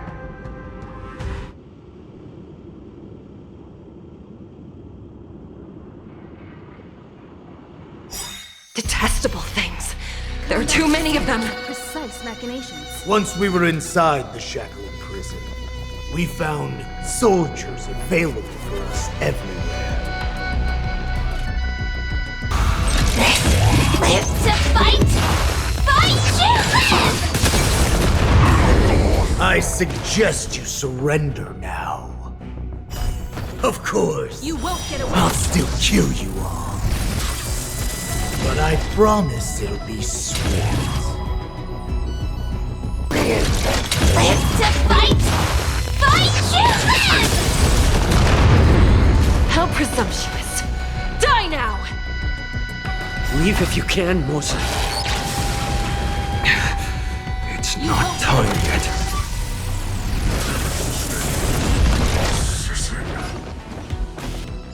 Guard the gate!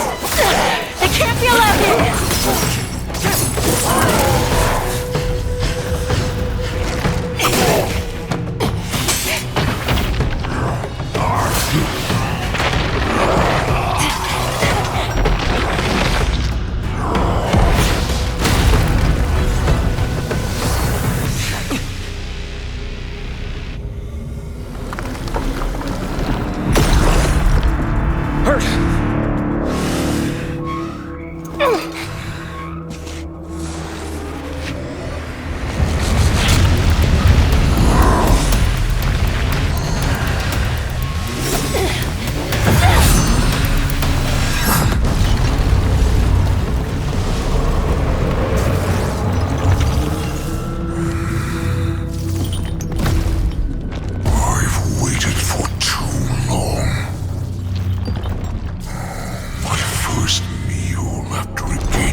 Been a long time, boy. Welcome back. How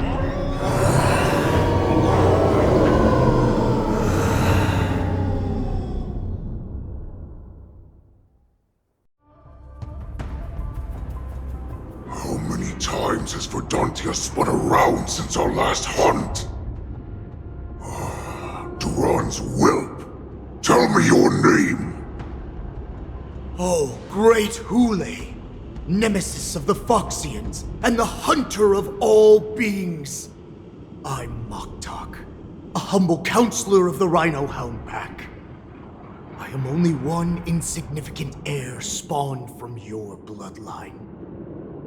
It's been at least 7 centuries since you led our pack through the hunting grounds of the stars.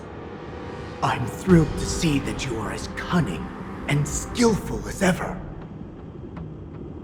7 centuries. 7 centuries have passed. But why have Duran's whelps grown to look like this? Tell me, Moktok, why have you grown to resemble our most despicable slaves and enemies, the Foxians? I've been commanded to release you from this cursed prison. It is Senjaya's will. That's why I had to take a magic pill, don the skin of a lowly beast, and play along with their hypocrisy. Since you have an escape plan, tell me, what's our next move to get off of this ridiculously large ship? My brothers and I will lock down this prison, trapping the prison guards inside. This will buy us some time. The rest of my crew, who are undercover like me, will secure the vessels for our escape. According to the plan, we only have 4 hours to get out of here. Originally, I intended to carry out the plan tomorrow, but they're planning to transfer you to the Xianzhou Yaoqing now. So I seized this opportunity to set you free. What a reckless plan, you idiot! Even if we manage to get the ships, our chances of escaping are slimmer than a Foxian slipping through my claws! But we have no other choice. The angel serving under the Master of Immortality sent me with a message. Only your return will end the prolonged divisions among the Borisin. Every one of my crew is ready to lay down their lives if it means setting you free.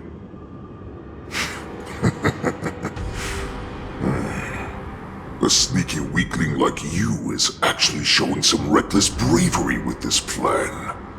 Fine. You'll get what you want. And all of Duran's whelps will too. Well then, my lord. We should leave now. Before we go, give me one of those magic pills. My lord, do you seriously want to don the skin of a lowly beast? That would be a disgrace to your greatness, my lord. You idiot. Greatness means nothing without freedom. Once I get out, I'll need a disguise that won't raise any suspicion. As you wish, my lord. Is that Foxian slave my meal? No, he's an envoy from the Xianzhou Yaoqing. I plead you to endure him a bit, my lord, as he's more valuable as a hostage. Take him, guys! Time to move out!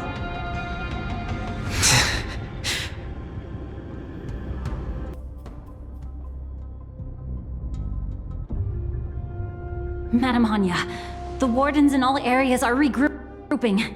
Those Ingenium enemies are wandering around and causing heavy casualties. And to make things worse, those iron wolves broke open the cages and let the criminals out!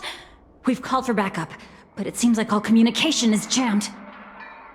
Let's preserve our strength and first take down the isolated prisoners. By decree of the 10 Lords, all prison breakers and intruders shall be apprehended, dead or alive. Just a short time ago, the nether key mechanism was activated.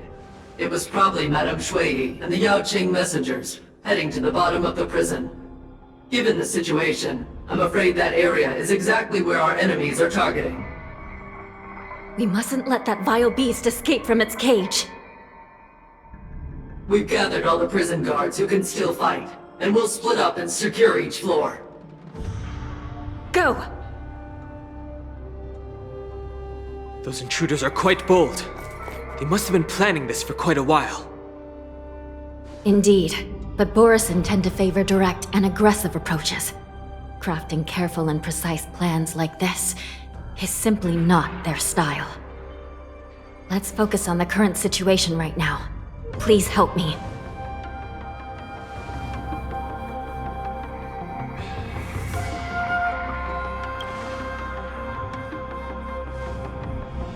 What's the fastest way to the bottom of this prison, Miss Hanya? If we don't get there quickly, we'll soon be outnumbered by all the enemies inside. We'll have to bend the rules. Please, follow me. Prisoners must remain in place and obey the guard. By decree of the Ten Lords, all prison breakers and intruders shall be apprehended, dead or alive. Yes, ma'am! Hold your position here. Yes, ma'am.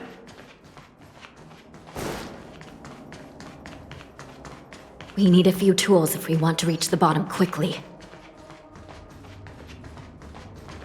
Follow me to the next floor.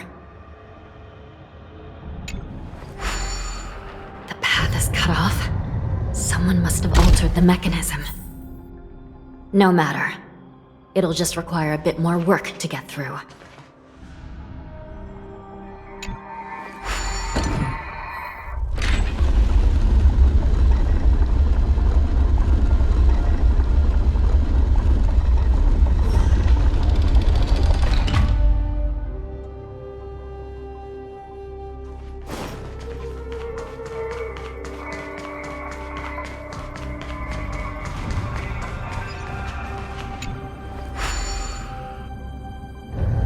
Some Spiritfarers occasionally use ingenia from the Artisanship Commission to navigate the treacherous terrain here. Normally, using devices like the shifting screen is strictly forbidden, as they could help prisoners escape. But, given the urgency of the situation, let's just ignore the usual regulations.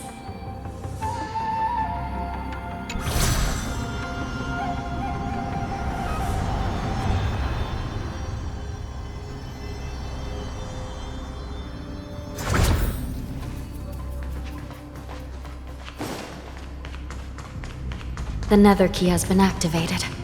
I hope we're not too late. Hang in there, sister.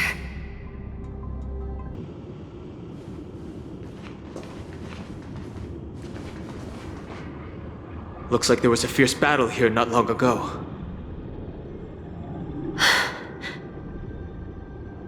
The gate to the prison delve is wide open. Hule has managed to break free.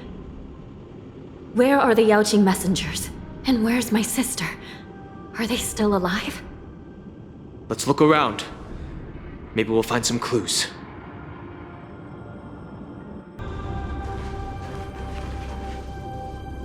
Xueyi is here.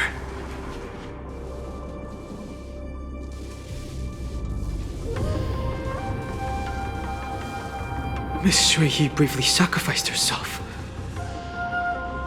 My condolences, Miss Hanya. Condolences? Well, that's unnecessary. You must understand. Thanks to the Ten Lords' blessing, my sister turned into an ingenium centuries ago. Dying and returning as just a soul to the Hall of Karma's document office has become a routine for her. While I'm not keen on seeing her throw away her body like it's some replaceable part, but...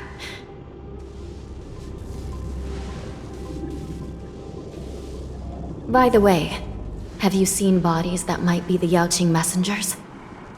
One of them is a Foxian wearing exquisite clothes, and the other wears a dark cloak, like a fugitive. No, I haven't found any Foxian bodies. Only Borisin ones. So, The intruders and Hule are holding the Yaoqing messengers hostage. This is the worst situation. With hostages in their grasp, the prison guards can't do anything about the prisoners. If anything happens to the messengers, the relationship between the Yaoqing and the Luofu could be irreversibly damaged. We must rescue the messengers, get out of here, and spread the news. We mustn't give up as long as there's a glimmer of hope.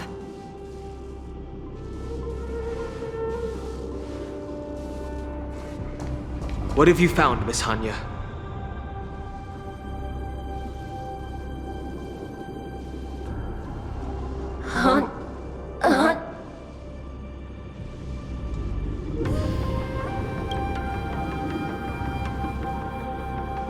Reconstruct.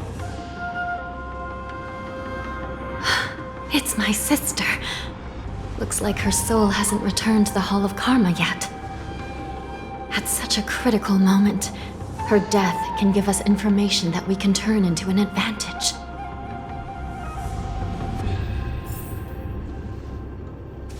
Let me see. The damage isn't too bad. If I can fix it up, my sister will have a temporary body. Hanya, I'm back. Welcome back, sister. I don't know what kind of expression I should have at a time like this. Happy? Tears of joy? Forget it. I'm used to you coming back in all sorts of forms. Now is not the time for jokes. This side crane can't hold all of me. Sister, what did you see when you were killed?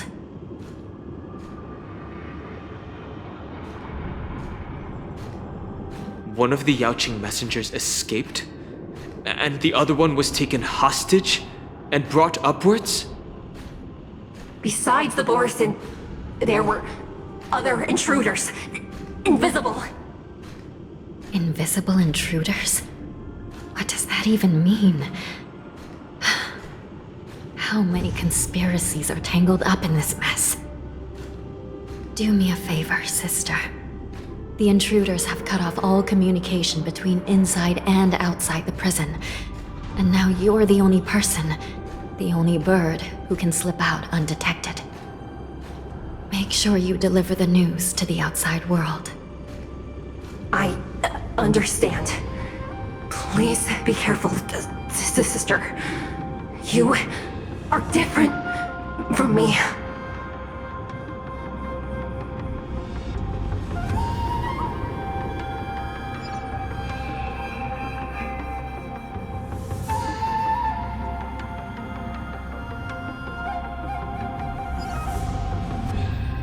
Time is running out, Miss Hanya. If we keep delaying, those Borisin will escape from the prison. All right. If we happen to come across that Yaoqing messenger who got away... No. Stopping Hule should probably be our top priority. Wait! Something feels off. Something's approaching us. The invisible intruders?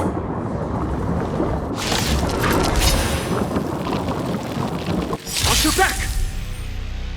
These abominations aren't prisoners from this prison. Firefly, live to fight! Fight to live! Prison management on the Luofu is truly concerning. Is more than a battle. Who are you? Aren't you looking for me? Combat is a series of precise one at a time! Just focus on the fight.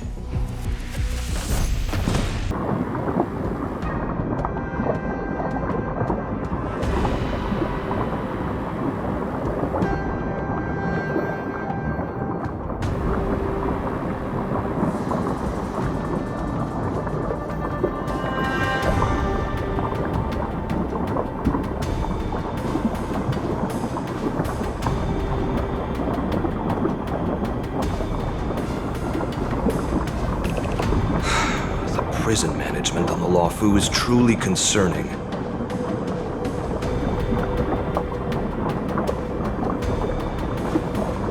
I prefer to be called the Yaoqing messenger who strategically retreated. At least 2 different groups of intruders infiltrated here. The wolf cubs and these Mara-struck soldiers. Their hiding technique. It's pretty similar to the wind mantle technique used by the Vidyadhara serving Kailorum Venti on the Yaoqing. Who do you think? Well, never mind if you don't have any clues. Now is not the time to exchange assassination techniques. I'm Mozi. My friend fell into the clutches of that wolf. I was planning to escape and report back as quickly as possible. But now it seems... the prison on the Luofu is a real maze, I must admit. Thank you for your help, Mr. Mozi. We'll do our best to ensure your friend's safety. No, you can do nothing for him now. And you shouldn't be focusing on his safety at the moment. Your friend is in Hulei's clutches and you're just going to leave him behind? Look, I'm the Yaoqing General's guard, not his. I've seen how that giant wolf fights, and there's no way. Trying to save my friend will only get us killed. I don't know how you think, but I won't throw my life away for a lost cause. Listen up. I've been tracking these fugitives, and I know their next move. They're planning to seal off the entire prison to keep the outside world in the dark. The worst-case scenario, we are all killed by that giant wolf, and the shackling prison is sealed off. No one will know about us or about their escape until it's too late. And the best-case scenario...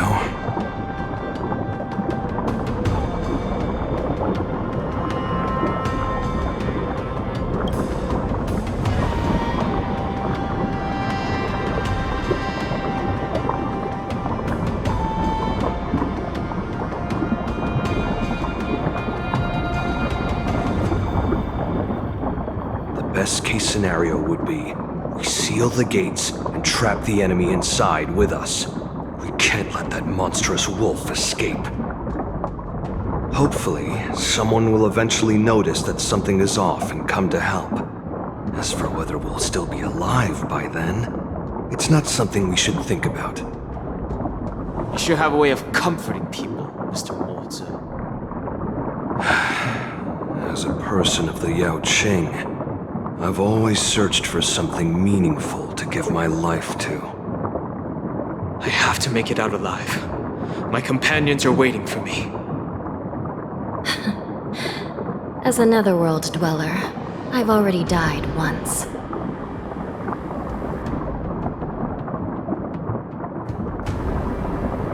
None of you are part of the Ten Lords' commission, so sacrificing yourselves isn't the right move. As a judge, it's my responsibility to guard this prison, and if someone should step up to stop Hulei from escaping, it should be me, not you. Once we reach the gate, I hope you'll help me seal it. After that, I'll do everything I can to fight the Borisin, and you find a safe place to hide and wait for reinforcements.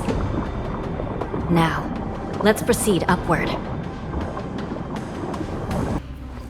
We must seal the entrance before the Borisin fugitives get out.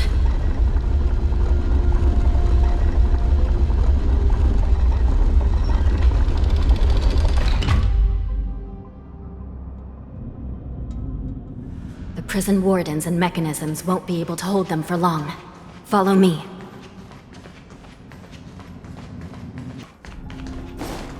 We're almost there. The gate is just ahead.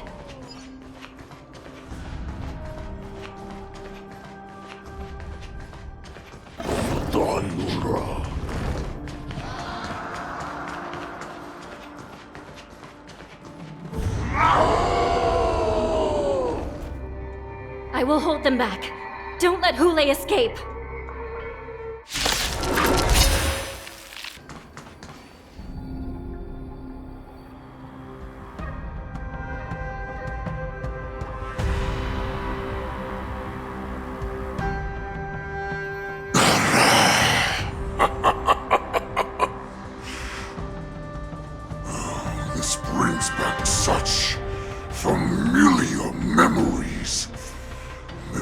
of chasing, gnawing, and tearing. They're back. They're back. They've all come back. My lord, we're just one step away from freedom. As we pass through the gate, no one will be able to stop us. So this hostage is useless now. Kill him, Moktok. He's getting away. Do something, Jiao Cho. It's just like the old days, you useless loser. Just do something!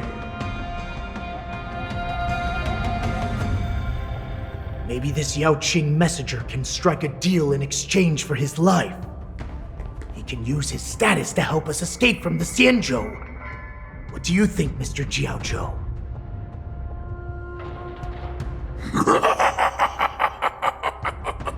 Oh, just look at you. Fallen so low during my absence.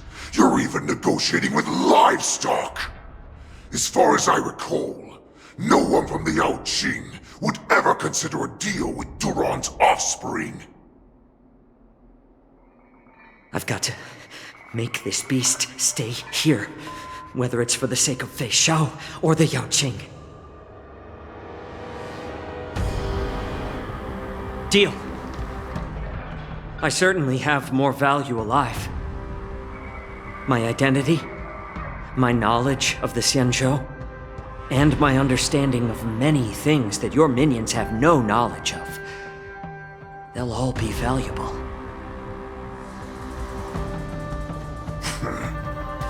Lowly beast. Muster up that pitiful tongue of yours and plead for what remains of your life. Speak up. I'm afraid you're unaware. The woman who defeated you, Jing Liu, she has recently returned to the Luofu. Your opportunity for revenge is right in front of you. My lord, this slave is talking nonsense. I've never heard anything about this. May I just kill him now? Silence, Moktok! And you, slave! From now on, you'll stay by my side. You'll only speak and move when I allow you to. Otherwise, I'll dismember you from head to tail, inch by inch. Got it? But my lord... We must stay here for some time, Moktok. Fear not. Because once I step out of the prison, it's the people of the Xianzhou who should tremble in fear. I'll show them what true calamity means. Now, Duran's whelps, follow me!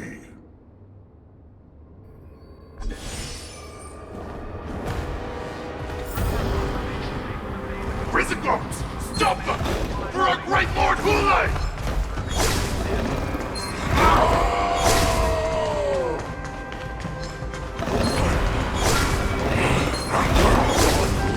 Prisoners must remain in place and obey the guard.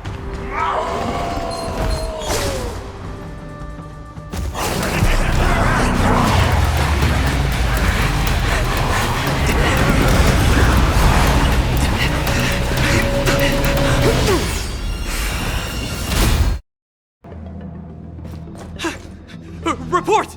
After we lost contact with the shackling prison, we received a message from a Psycrane.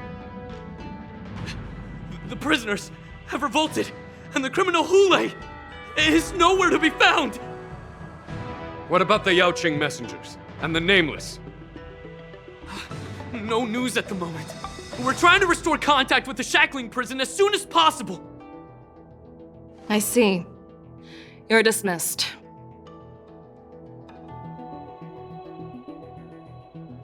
General Jing Yuan, General Hua Yan. It's just as we suspected.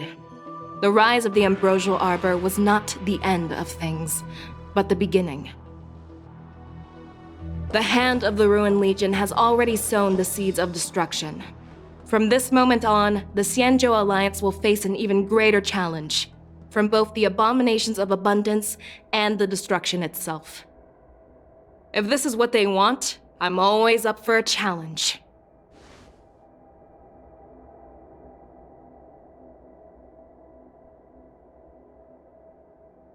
As the Marshal's special envoy, I'll dispatch the Lawfu Cloud Knights to pursue Hulei myself. Looks like the hidden dregs have finally come to the surface. And as I said before, it's time to wash them away, once and for all.